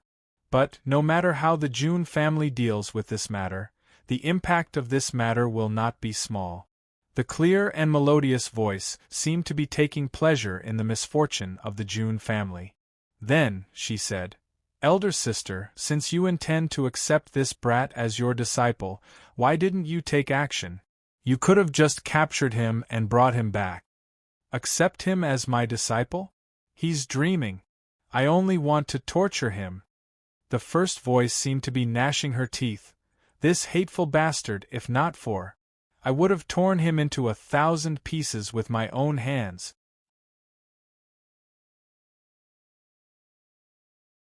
Chapter 382. Offend me? How could he offend me with his insignificant skills? I just don't like him, that's all. His previous voice actually sounded a little embarrassed, but he quickly recovered and said, Don't you think that he's putting on an act with his playboy face? I think it's fake, I think it's disgusting, and I want to beat him up. Only by ruthlessly teaching him a lesson will you feel comfortable. Teaching him a lesson every day will you feel satisfied. The other voice didn't make a sound for a long time. It was obvious that it was shocked. Is this the tone of our big sister? After a long time, the second voice said, Then, what are you going to do, big sister? Anyway, the purpose of this trip is to travel the world. So, it's better to follow them for a while. Didn't you hear Dongfang Wenqing say that she's going to take him to the secret place of the Dongfang family? Presumably, we'll be separated from the Jun family's army. When that time comes, watch how I deal with him. It won't be too much as long as I don't kill him. The first voice snorted. Then, why didn't you stop Duguxiao from doing such a ridiculous thing today, big sister? The clear voice was very puzzled. He was drugged. If we had stopped him at that time, he would have suffocated to death. Wouldn't that be more interesting? Suffocating to death is more interesting? These 2 women are really more ruthless than the other. These 2 mysterious and powerful women are really tough. Stop? Why should we stop? The cold voice that had spoken earlier once again had a trace of embarrassment in it. Qian Sun, although you and I are but, we've been women ever since we took human form. This kind of scandal, how can we stop it? Of course, killing him is as easy as lifting a finger, but stopping him. In any case, we can't do anything. You're right, big sister. I understand now. We really shouldn't have interfered. The clear voice belonged to the Qian Sun Serpent Queen. At this moment, she also thought of this and couldn't help but feel a little embarrassed. Also, even though this person is hateful and needs to be taught a lesson, he still has some good points to learn from. Death is not necessary. The previous voice snorted and said, "Let's not talk about anything else." The matter of the sacred fruits pill transaction might fall on his shoulders. Didn't you hear Solitary Eagle say that the mysterious man who had suddenly appeared was his master? And according to the evidence you've presented, isn't that the person who vowed to exchange the spirit pills for the sacred fruit? Exactly. I almost forgot. The Qian Sun Serpent Queen's eyes lit up. Then, we'll have a lot of assurance. But that mysterious man's strength is unfathomable. I still feel a lingering fear in my heart when I think about that astonishing strength. Even Big Sister may not be able to win against that man. Yes, I met that mysterious man that day, and we didn't really fight. But the method he used to kill Li Ju Tian was very good. In fact, I can't even compare to him. I still can't figure out what kind of unique skill he used. Even the legendary Samadhi true fire of the celestial beings is nothing more than that. It would be best if we don't make an enemy out of such an expert. But we only need to control this boy. And the spirit pills won't be able to run away from him because of his disciple. At the very least, we'll have a trump card in our hands. The person who had just spoken was the Venerable Mei of Tian Fa. So we mustn't be careless. I've heard that they're going to the Dongfang family for several matters. But one of them is the pledge of the Dongfang family.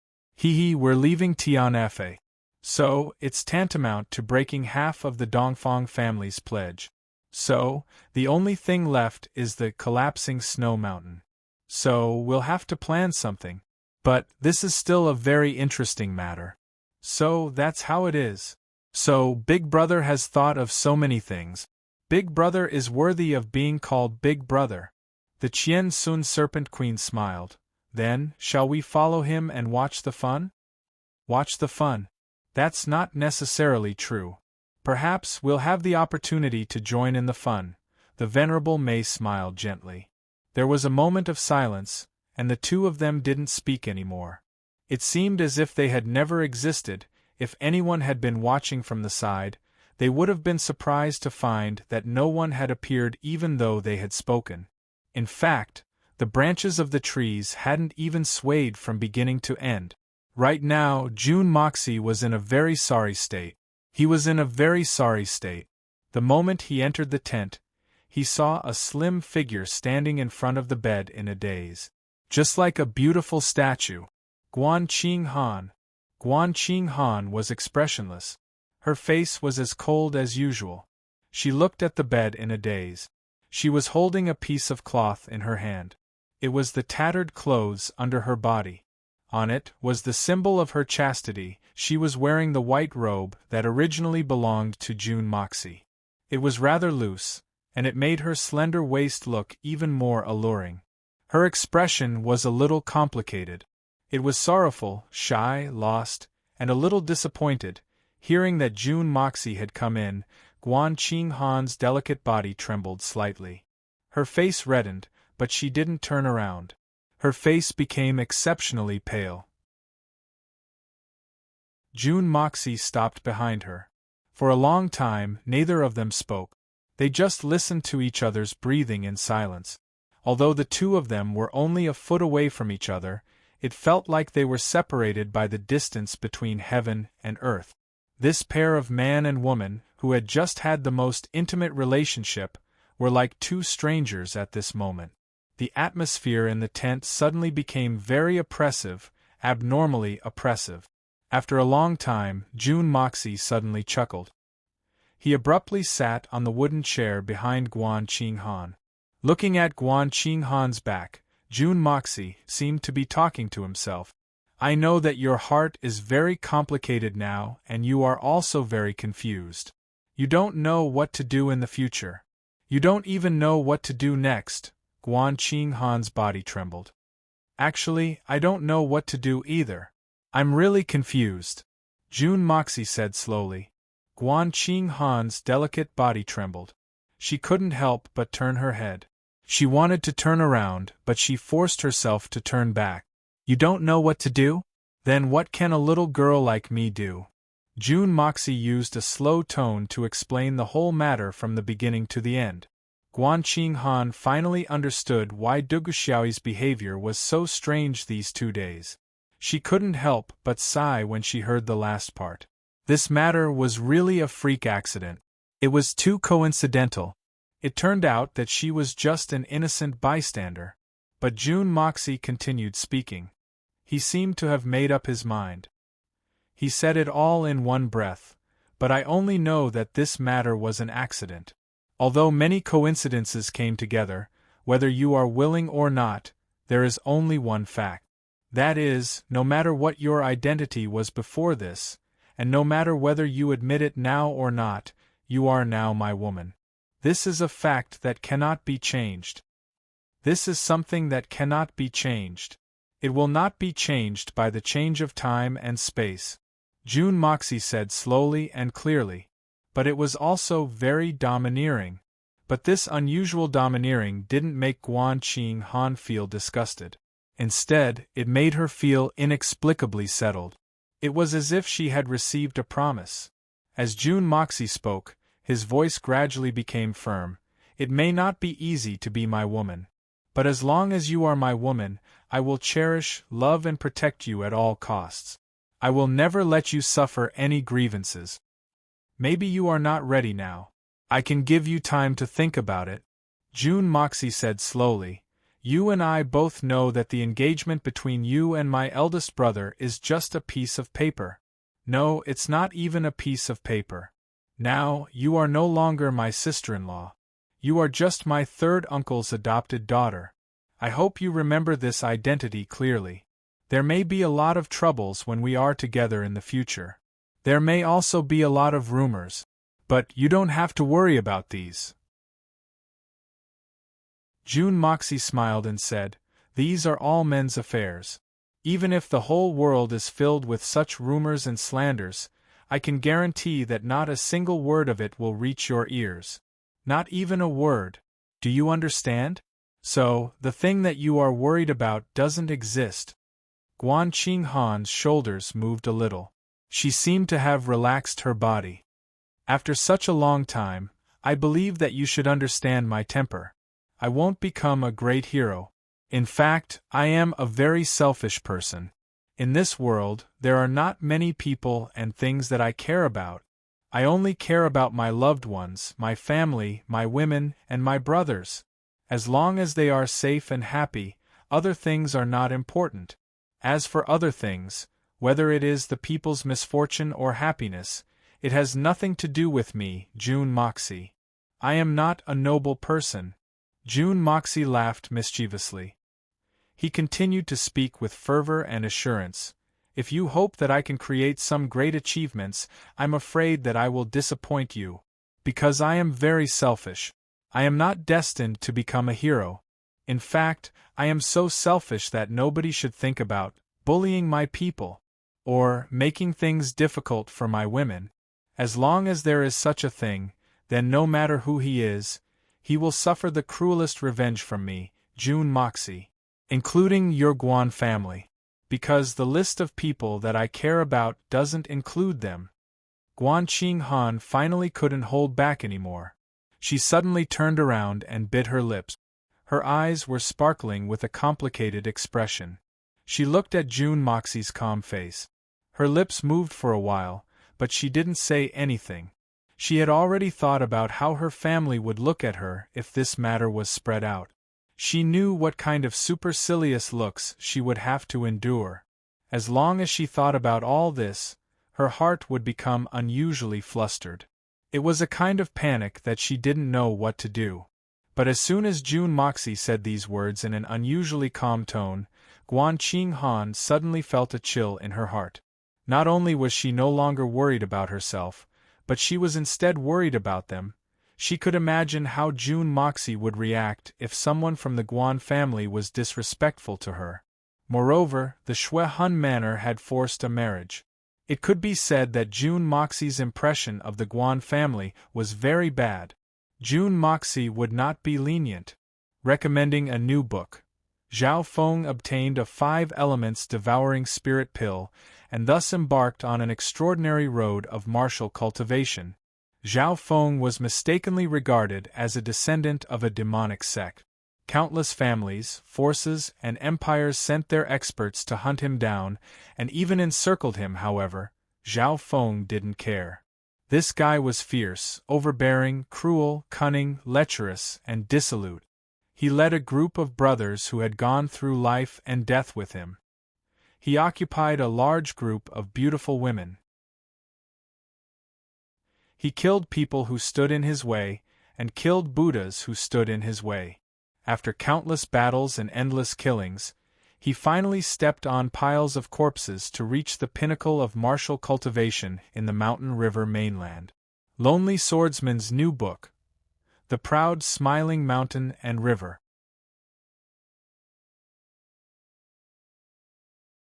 Chapter 383. Today's Outbreak. The first update has arrived.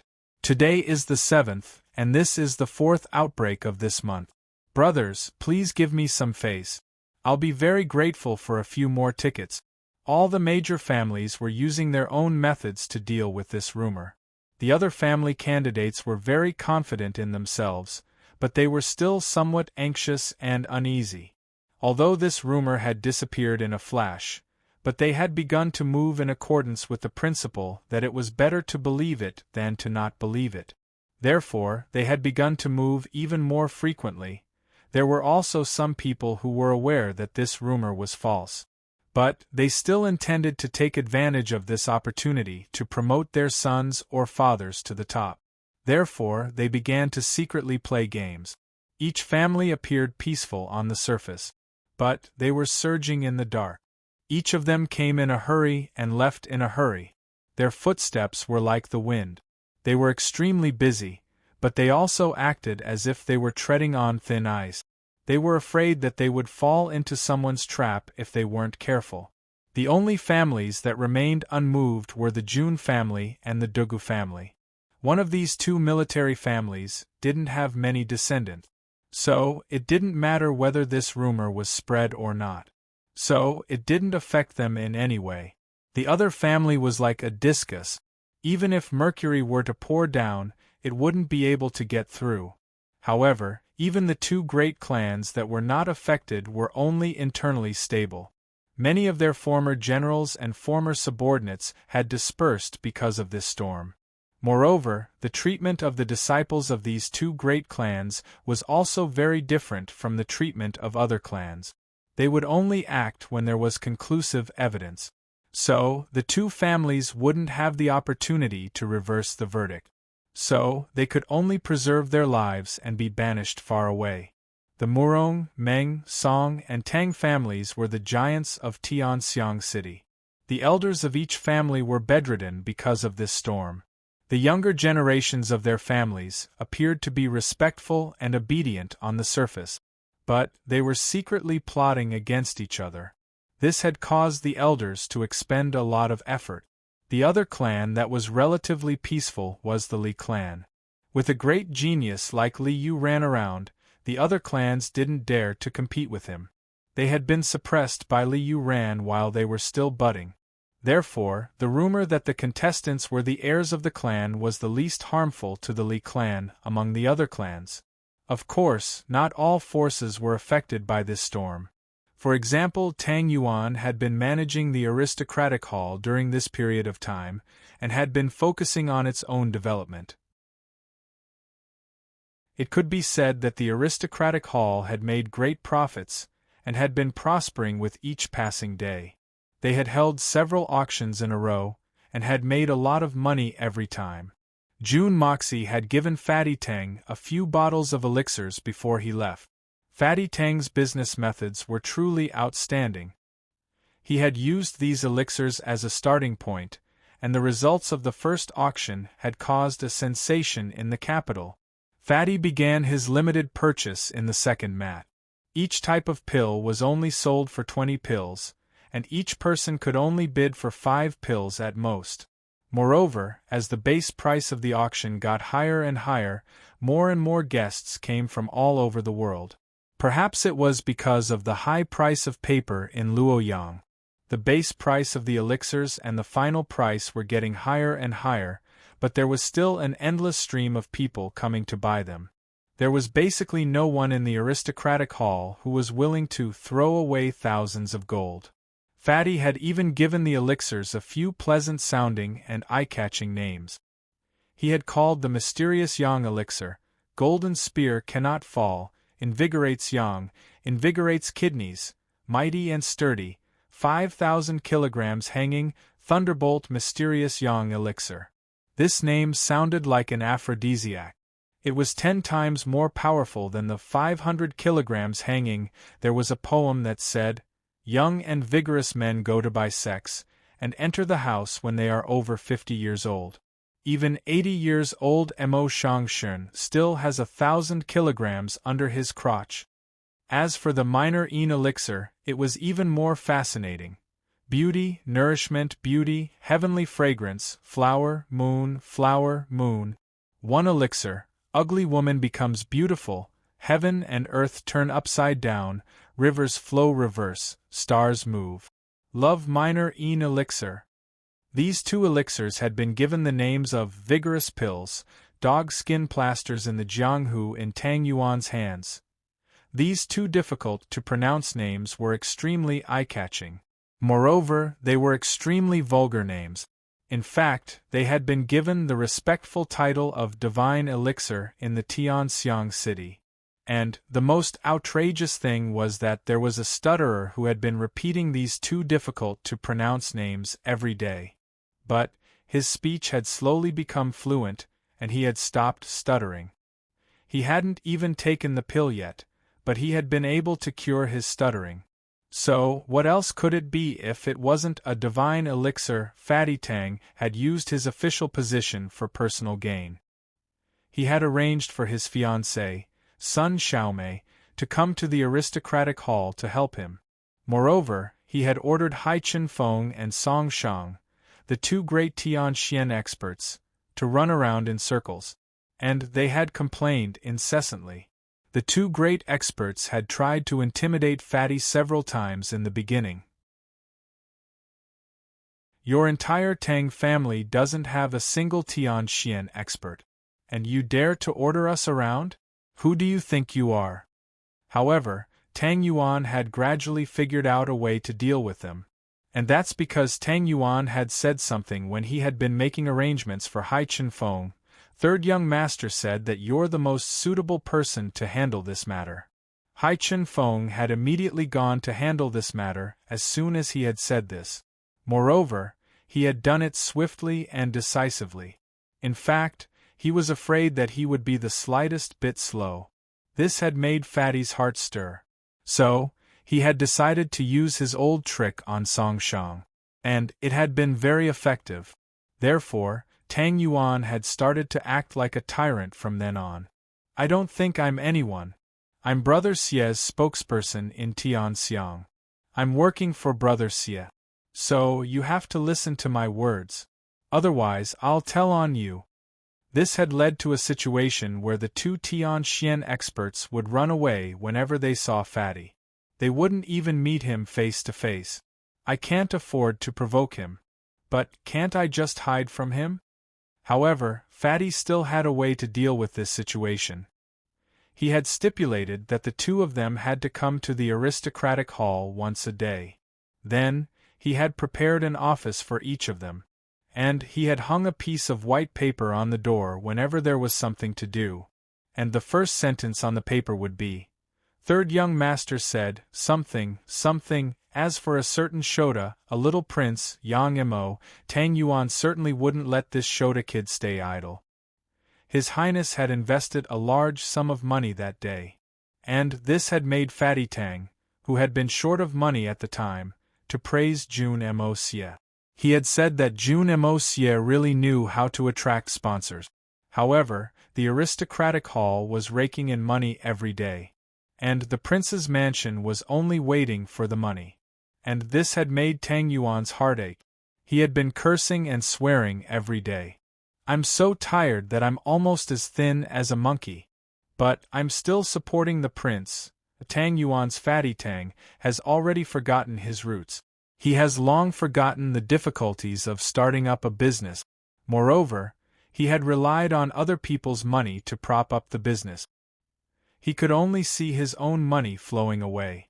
It was as if his flesh was being cut off. Tang Yuan's hands were trembling. His eyes were glowing red. And his fat was also heaving up and down. There were so many twists and turns. The third young master can take as much as he wants. After all, it's his own money. But you're lying here every day eating sweet. And you're taking money too? And why are you taking so much money? Fatty Tang's heart was completely unbalanced. Therefore, Fatty Tang would have pushed away all the troublesome matters even if June Moxie hadn't warned him before he left. Little Yang Mo had suffered a calamity. Whenever the emperor's relatives or even the 7 aunts or 8 aunts came, little Yang Mo would have braced himself in front of Tang Yuan's supercilious eyes. This was the imperial family's business. So, who would have done it if he hadn't? Little Yang Mo couldn't bring himself to do it. So, he naturally suffered a lot. But Fatty Tang wouldn't help him pay the bill. So, he would settle the accounts with him again and again. Then, he would deduct the losses from the prince's mansion's dividends. "You're willing to pay the bill on behalf of the imperial family. You'll have face, but you won't have money." Finally, this shy little Yang Mo has finally become anxious for his own interests. The aristocratic hall is constantly being bought and sold every day. Money is flying in all directions. But there's no money for me. Sometimes I'll even have to pay the bills. How can I tolerate this?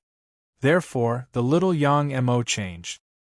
He became sharp-tongued and didn't cower. His eyes turned red every day, and he looked like a little fighting cock. He wouldn't yield a single cent. He would haggle over every little thing. Sometimes he would even ask for more. "Some elders have to give me a tip. I'm just a little kid. I'm buying small things. Isn't that enough?" But the imperial family's people are easy to talk to. So, conflicts naturally keep happening. But the little Yang Mo is impartial. He only cares about money. He even dares to collapse on the spot when his father says a few words to him. Therefore, it became very difficult for the imperial family and the imperial harem to come to the aristocratic hall to take advantage of the situation. Especially when they send the servants of the prince's mansion over. Therefore, the 3 princes became furious, and personally visited the aristocratic hall. They made the little Yang Mo suffer a few times. But the little Yang Mo still suffered losses. How can a small arm twist a big leg? Moreover, its 3 big legs, at a banquet, Tang Yuan and Song Shang had evil intentions. They had forced the little Yang Mo to drink a few cups of wine. The little Yang Mo was very eye-catching. But his capacity for liquor wasn't very eye-catching. Moreover, the wine had entered his mind. So, he naturally recalled the words that elder brother Mo Xie had said. "Your father isn't the emperor. How can I help you?" Helping you means going against the emperor's son. That's the future emperor. How can I live? As the saying goes, wine enters one's mind. Even if you don't get drunk, you'll still get drunk. The little Yang Mo was thoroughly drunk. He was drunk, and he would be fine after a good night's sleep. But the little Yang Mo's tolerance for liquor wasn't good. He directly threw a drunken tantrum. With a childish voice that hadn't changed yet, he screamed at the sky, "I want to be the emperor! Damn it, I want to be the emperor! I want to rebel. I want to be the emperor. I won't let my son be bullied." At such a young age, he already thought that his son would be bullied. Just this awareness alone was much higher than Duguxiaoyi. He screamed for half the night. Fatty Tang was scared witless. He was scared out of his wits. But he didn't dare to retreat. he stubbornly endured for fear that his words would be heard by others. This night was undoubtedly a night of fear, panic, and terror. Even if Fatty forgot his surname, he would never forget this night. This was a great crime that could lead to the extermination of the entire family. Fatty swore on the spot that he would never force the little young Mo to drink again. If he forced others to drink, he would at most be drunk with them. But if he forced this kid's son to drink, he might have to pay with his life. It was too damn thrilling. Asterisk, asterisk, asterisk, asterisk, asterisk, the following words were free. This chapter is automatically updated. I'm really tired. I've been working hard for the past few days. By the time everyone sees this chapter, Feng Ling might already be in a dream. 1357 consecutive outbursts, 246 guaranteed 2 chapters. This speed isn't fast, but I'm already doing my best. I saw some readers in the book review and comment section saying that single chapters require votes too many times. I'm speechless. There are many brothers who have followed me since Legend of Lingtian. From the first day I started writing until now, I've never written a single chapter before the outburst. Even if I'm sick and in pain, I won't write a single chapter unless I explode. I respect my brothers, I respect my sisters. If I want your approval, I'll use my hard work to exchange for it. I'll use my updates to exchange for it. I won't try to gain sympathy. But, once I explode, there will definitely be a single chapter asking for vote. On the 7th of this month, there will be 4 outbursts. After today, there will be another single chapter. If I explode 15 times this month, there will be 15 single chapters. I really don't think it's wrong. My brothers and I won't talk about any conditions. Just watch and click on the button to vote. If you don't like it and have any opinions, you can vent in the book review and comment section. If you feel that I'm diligent in updating, please support me. If you feel that I'm not up to your expectations, you can keep the votes. Really, I won't force any of my friends. In short, the votes are in your hands. It's up to you whether you want to vote or not.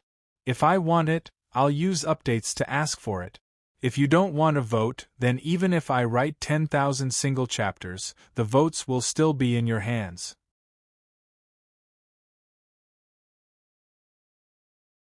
Chapter 384. Today's Outbreak. The second update has been delivered. I'm a little late. Please forgive me. But you can rest assured that I'll deliver the 4th update before midnight even if I'm exhausted to death.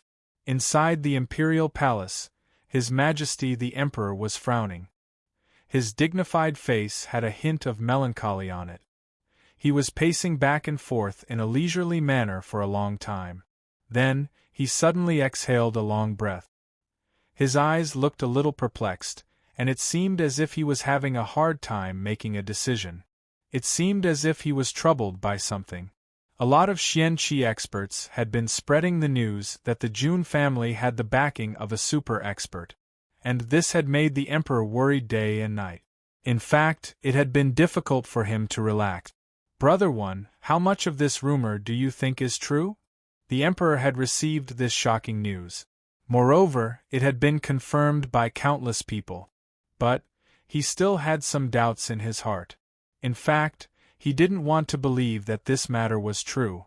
Brother One, you must know that the tragedy of 10 years ago wouldn't have happened if such a person had been standing behind the Jun family. So, you must know that the tragedy of 10 years ago wouldn't have happened.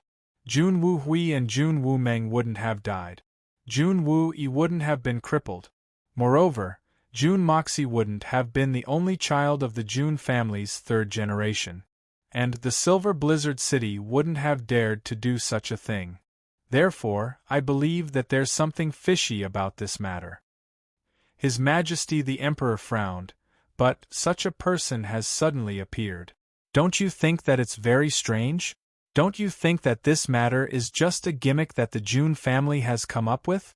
Is their goal to make everyone who is eyeing the Jun family like a tiger watching its prey dispel their intentions? Is it to ensure that the Jun family will continue to prosper?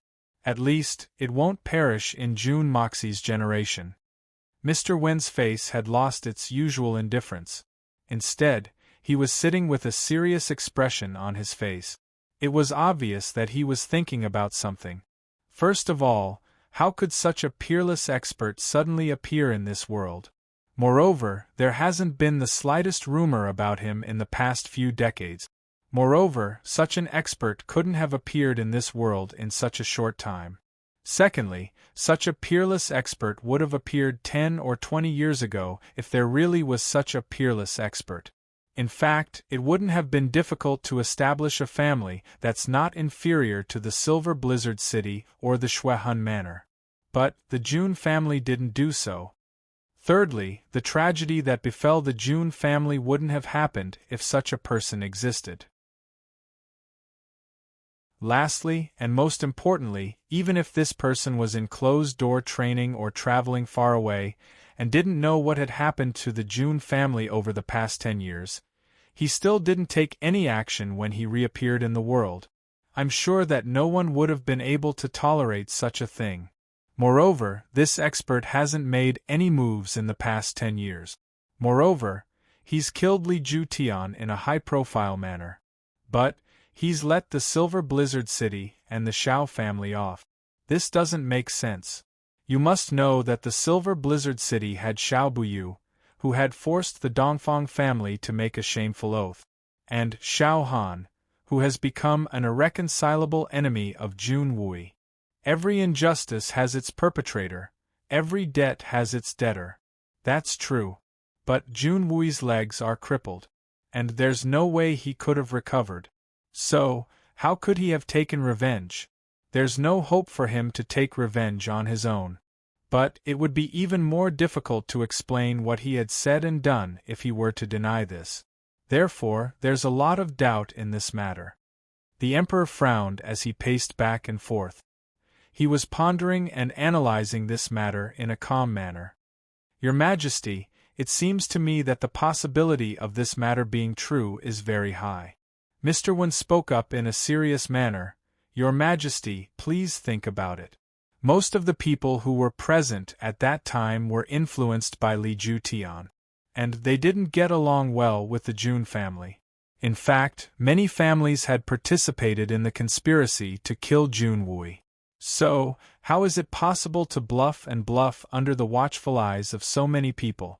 Moreover, Tian Fa's Xian King and the Immortal Palace's protectors were present at that time. So, it's undoubtedly impossible to pull a stunt in front of such a peerless expert. Your Majesty's suspicions are very reasonable. I believe that the only reasonable explanation is that the Jun family has recently used some unknown method to win over such an expert. It's similar to how the solitary falcon, who was ranked last among the 8 great masters, came to the Jun family to oversee the situation. But this mysterious person's strength is even more terrifying. Mr. Wen spoke up in a serious manner, but it doesn't matter whether this person has existed recently or for a long time. There's no doubt about this. Yes, I was hoping for a fluke, that's all. But that fluke is no longer possible.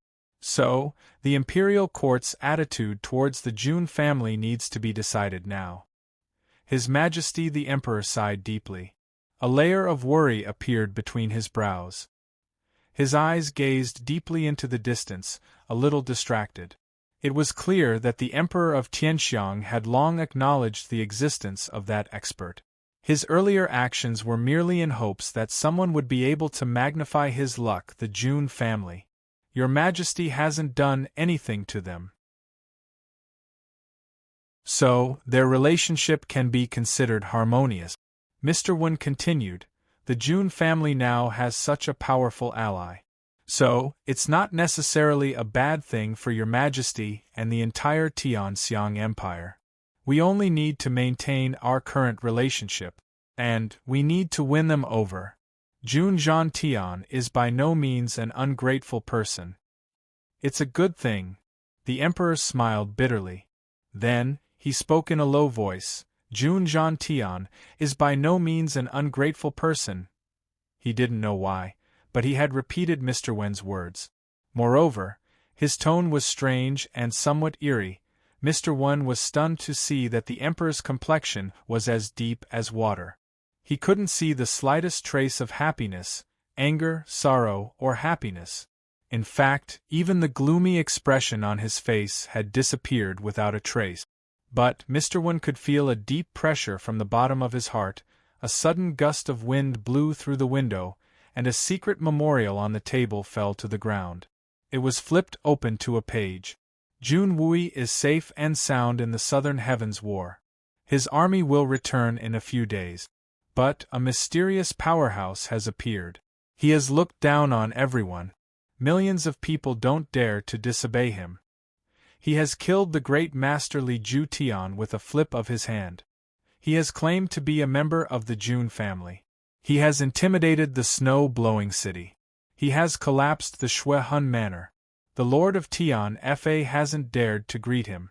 Lei Bao Yu and Bu Guangfeng haven't dared to move either. Then, it was a lengthy and extremely detailed piece of writing. Mr. Wen's eyes focused on one line of words. He has looked down on everyone. Millions of people don't dare to disobey him. He has killed the great master Li Ju Tian with a flip of his hand. He has claimed to be a member of the Jun family. He has intimidated the snow-blowing city. He has collapsed the Shui Hun Manor. He has ascended to the clouds and disappeared. Who could such an expert be? Mr. Wen narrowed his eyes. He then looked up to the sky and began to ponder. Only 3 days had passed since the Southern Heavens War. But a secret memorial had already appeared on the Emperor's desk. It's a little too fast, even if it's a messenger eagle. Jun Manor, old man Jun Zhantian had been living in seclusion ever since his son and grandson had gone to war. He hadn't shown his face in public since then. Old Peng rushed in with a bamboo tube in his hand. "My lord, there's a secret report from the Southern Heavens War." Jun Zhantian opened his eyes and stood up. "Let me see it." He hurriedly took the tube. In fact, his arm was trembling a little. Old man Jun's face didn't change in the slightest. But his heart was filled with fear. Only old Peng knew that Jun Zhantian hadn't had a good night's sleep during the 2 months that Jun Wu Yi and his nephew had been on the expedition. After skimming through the secret report, Jun Zhantian was surprised to find that there was nothing that he didn't want to see in the secret report. Only then did he let out a long sigh and began to carefully read it word by word from the beginning. His tensed body finally relaxed, and he slowly sat back in his chair. Wu Yi is safe and sound. Mo Xie is safe and sound. They will return triumphantly in the next few days.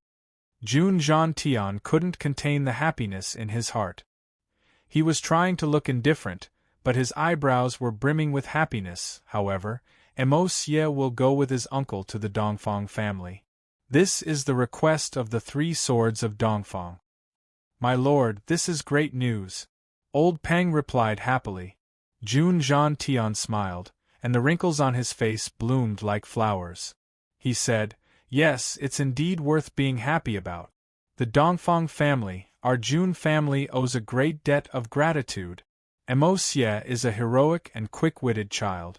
He's 1 in a million. The old man will be very happy when he sees him." Old man Jun didn't know that the precious grandson he was praising had done something earth-shattering 3 days after the secret report had been sent from Tian Fa. At least, that incident was no less than a magnitude 8 earthquake or a magnitude 9 tsunami for the Jun family. Old man Jun would have picked up a wooden stick and broken that boy's legs if he knew about it.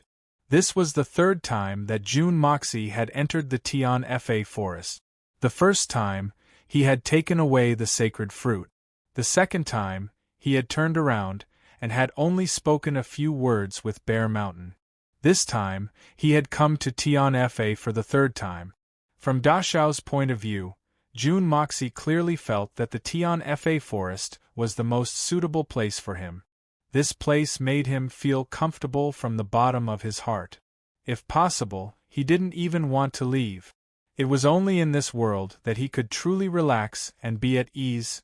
Da Xiao secretly sighed and flew in at high speed like a beam of light. After his previous experience, he knew that the kings of the Tian Fa forest would not stay at the edge of the forest. The entire Tian Fa forest occupied an unusually large area. Jun Moxie didn't know whether they were in the central area or not. Last time, he had collected a lot of rare herbs like locusts. However, the proportion of the herbs he had collected was only a straight line on the map. It was a straight line leading to the mysterious core of Tian Fa. At most, it was a radius of a circle. Even though Da Xiao had swept everything clean, it was only a drop in the ocean. The loss of the top-notch herbs in the center of the circle was rather disastrous. Therefore, Da Xiao was one of the few humans who had ventured deep into the Tian Fa forest. However, his knowledge of the Tian Fa forest wasn't much better than the others. Therefore, it wasn't easy to find people in such a vast place. Therefore, Jun Moxie could only rely on his impression of the place where he had seen them last time. Jun Moxie's spiritual sense had also greatly increased along with the growth of his cultivation. Therefore, he quickly found the place where he had seen the Crane brothers and the Bear brothers, the 10,000 Poison Valley. The surroundings of the 10,000 Poison Valley were still desolate. Da Xiao didn't go deep into the valley. He didn't need to. He could easily sense that the Crane brothers and the Bear brothers weren't there. Even the Snake King wasn't there. Da Xiao wasn't in the mood to look for them. It's not easy for me to find them, but it's easy for them to find me. You're tuning in to the Phoenix Nights YouTube channel. Don't forget to subscribe and join us on this journey to catch the most captivating stories.